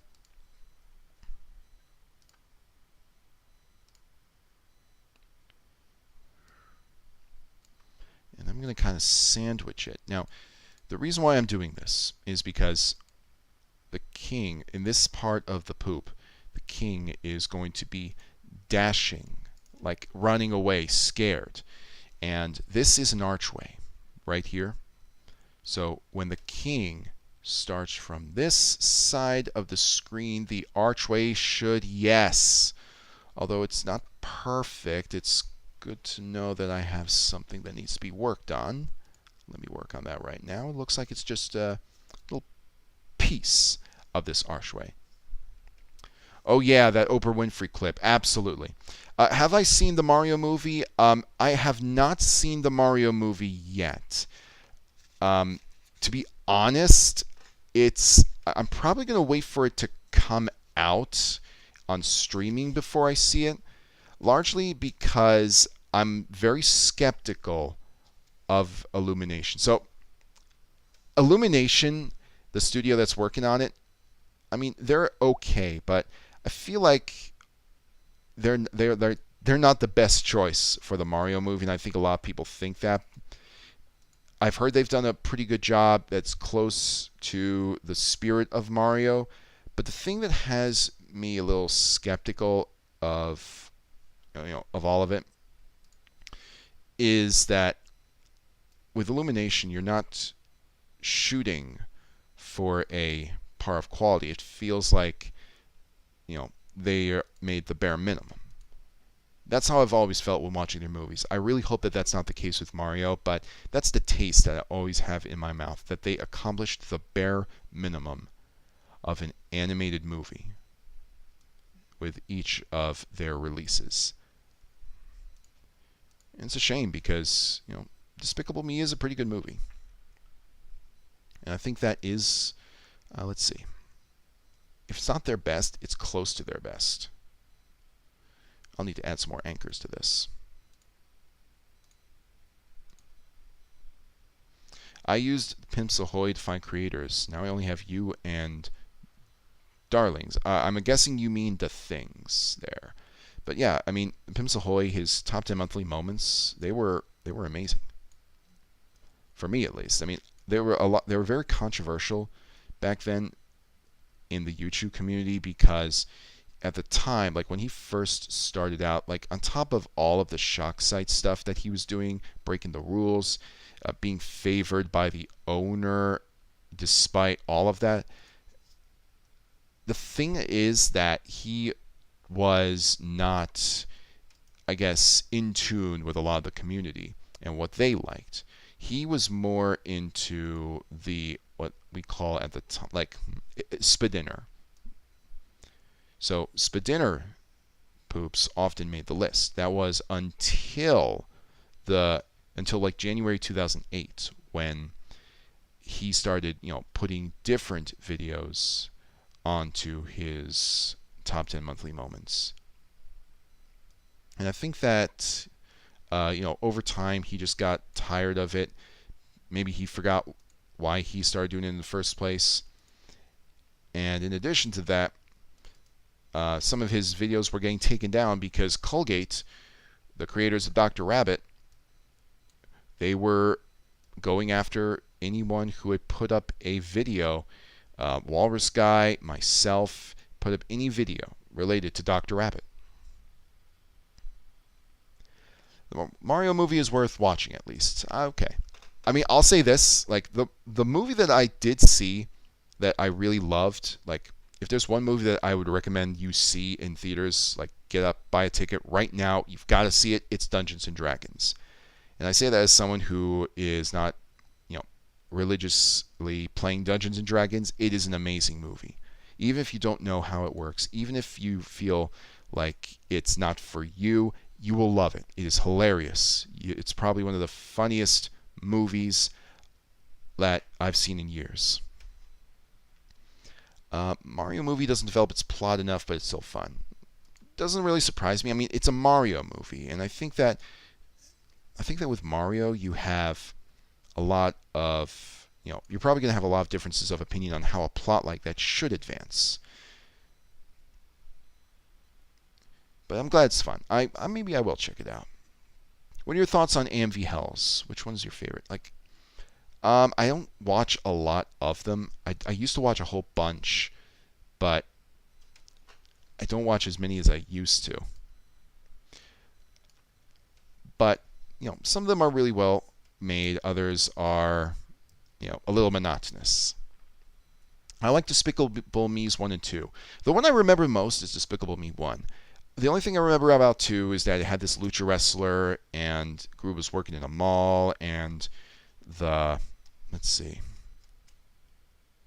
Yeah, there was this, and there was this love interest as well.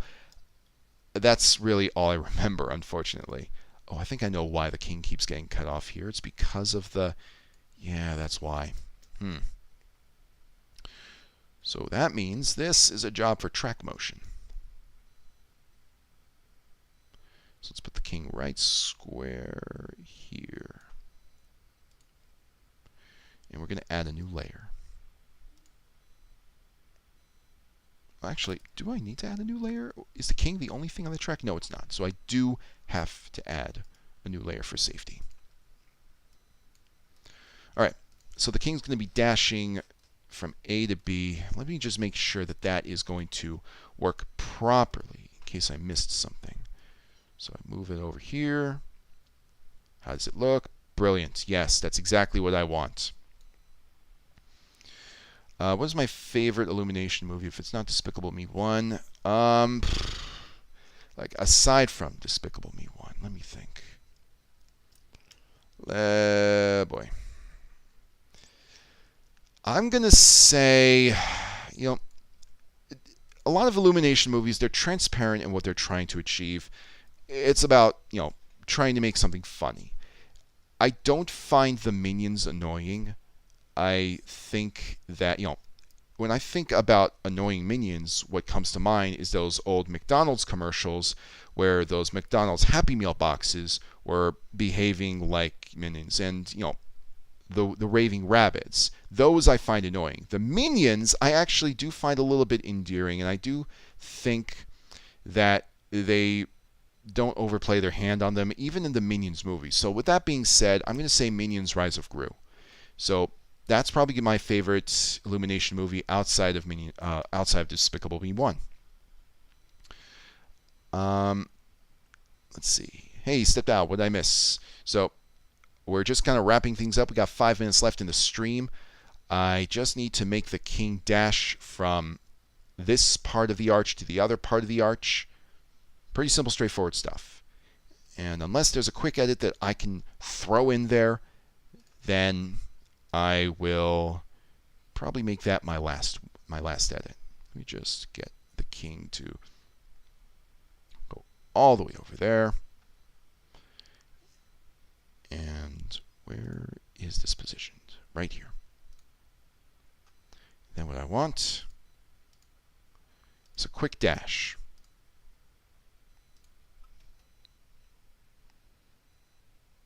Oops, no. That's right, track motion, so it's the opposite direction. Are Dr. Rabbit YouTube hoops still gone? No, they're not all gone. Some of them that were up, they're definitely not there anymore, but many of the ones that were lost are re-uploaded. And there are, I think, some Walrus Sky class. Yeah, I think every single Dr. Rabbit poop that was made by Walrus Sky is on the Walrus Sky Memorial channel, which is good because he was exceptional at using that source. It's not deep. I was looking for it in Mario movie. It just doesn't develop plot points. The king gets cut off because of Ganon. I'm guessing that. Okay, let's see. How quick does this occur? The next frame shows this. And to enhance the effect, we're going to blur the king. Because when someone's running really quickly, like Roadrunner, there's going to be a blur. Almost like a squash and stretch, excuse me. So what I need is the Gaussian blur. And I'm thinking a medium blur for this. Don't need anything too substantial. So when the king, like if I were to stop a frame, the king would look like this. Now I want it to look less like the king is out of focus and more like he's dashing. So let's increase the range of it.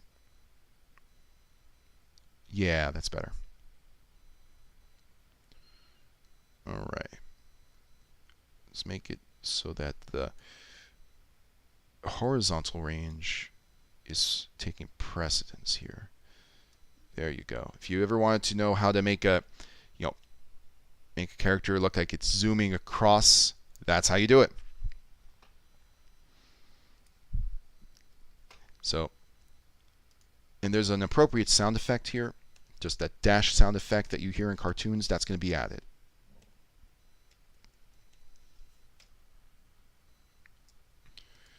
In fact, why don't I just, let's see, dash sound effect.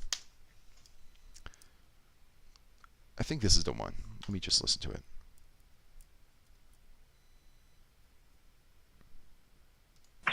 That's the one. It's just a simple stock dash sound effect. Let's tack it on. That'll be the last thing. Developing plot point isn't something that Mario has ever done. I didn't expect him to start now. Yeah, definitely not. But, you know, I feel like, you know, in that case, I guess Illumination was the perfect studio for that because plot isn't exactly their biggest strength or their biggest focus.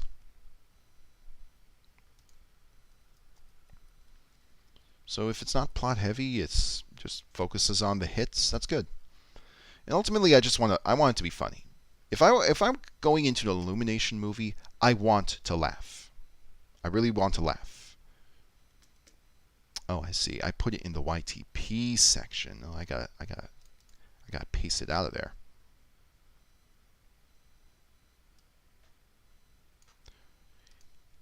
Cartoon dash sound effect. All right, let's just get to cartoon dash sound effect. Cut. Let's put that in the folder where it belongs. Cancel.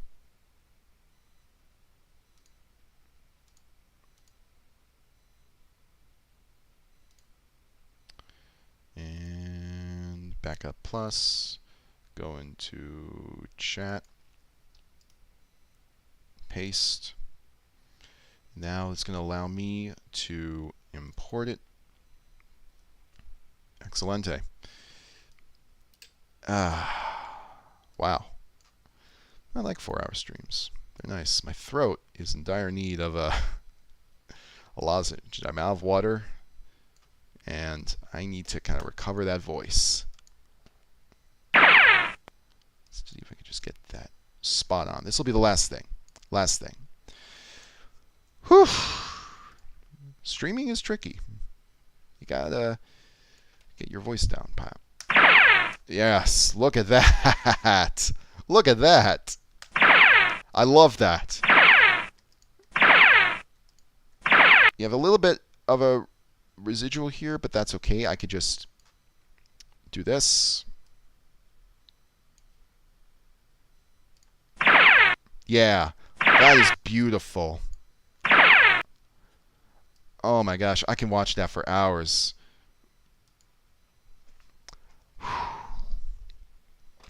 Okay, what is my least favorite animated movie? Least favorite? Least favorite animated movie, I gotta... See, I have a least favorite movie. Least favorite animated movie is tough. I'll have to get back on that. Like, I guess it just comes down to what the one I liked the least would be.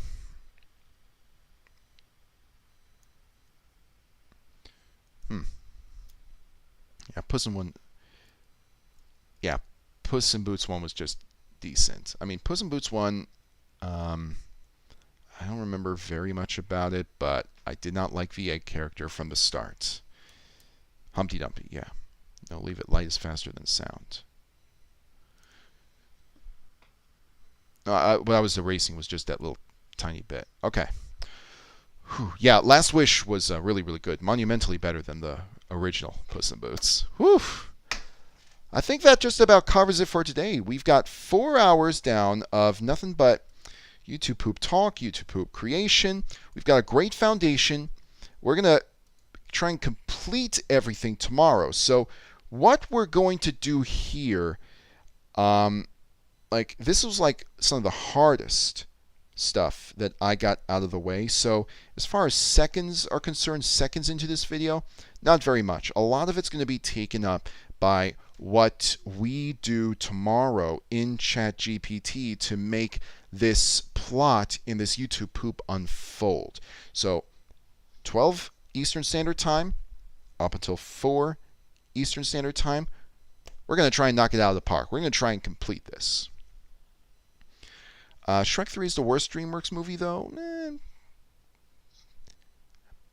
I mean, it's definitely the worst Shrek. All right. Whew. Well, thank you so much for joining the stream. Oh my gosh. I just tack on 1 hour to a stream, and I'm a little bit more exhausted than I was the last time. It's amazing. Well, either way, if you get the chance to watch YTP Fu and the Who, well worth it. I'm going to have a lunch and then watch it.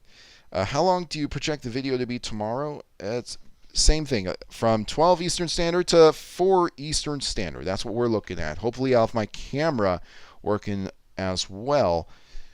I mean, we seem to be doing well without the camera, but for the most part, I do like being on camera. It makes it a very different type of stream. All right, guys. Thank you so much for joining. I'm looking forward to having you tomorrow. I can't wait. Can't wait to see what we do with The King Uses ChatGPT.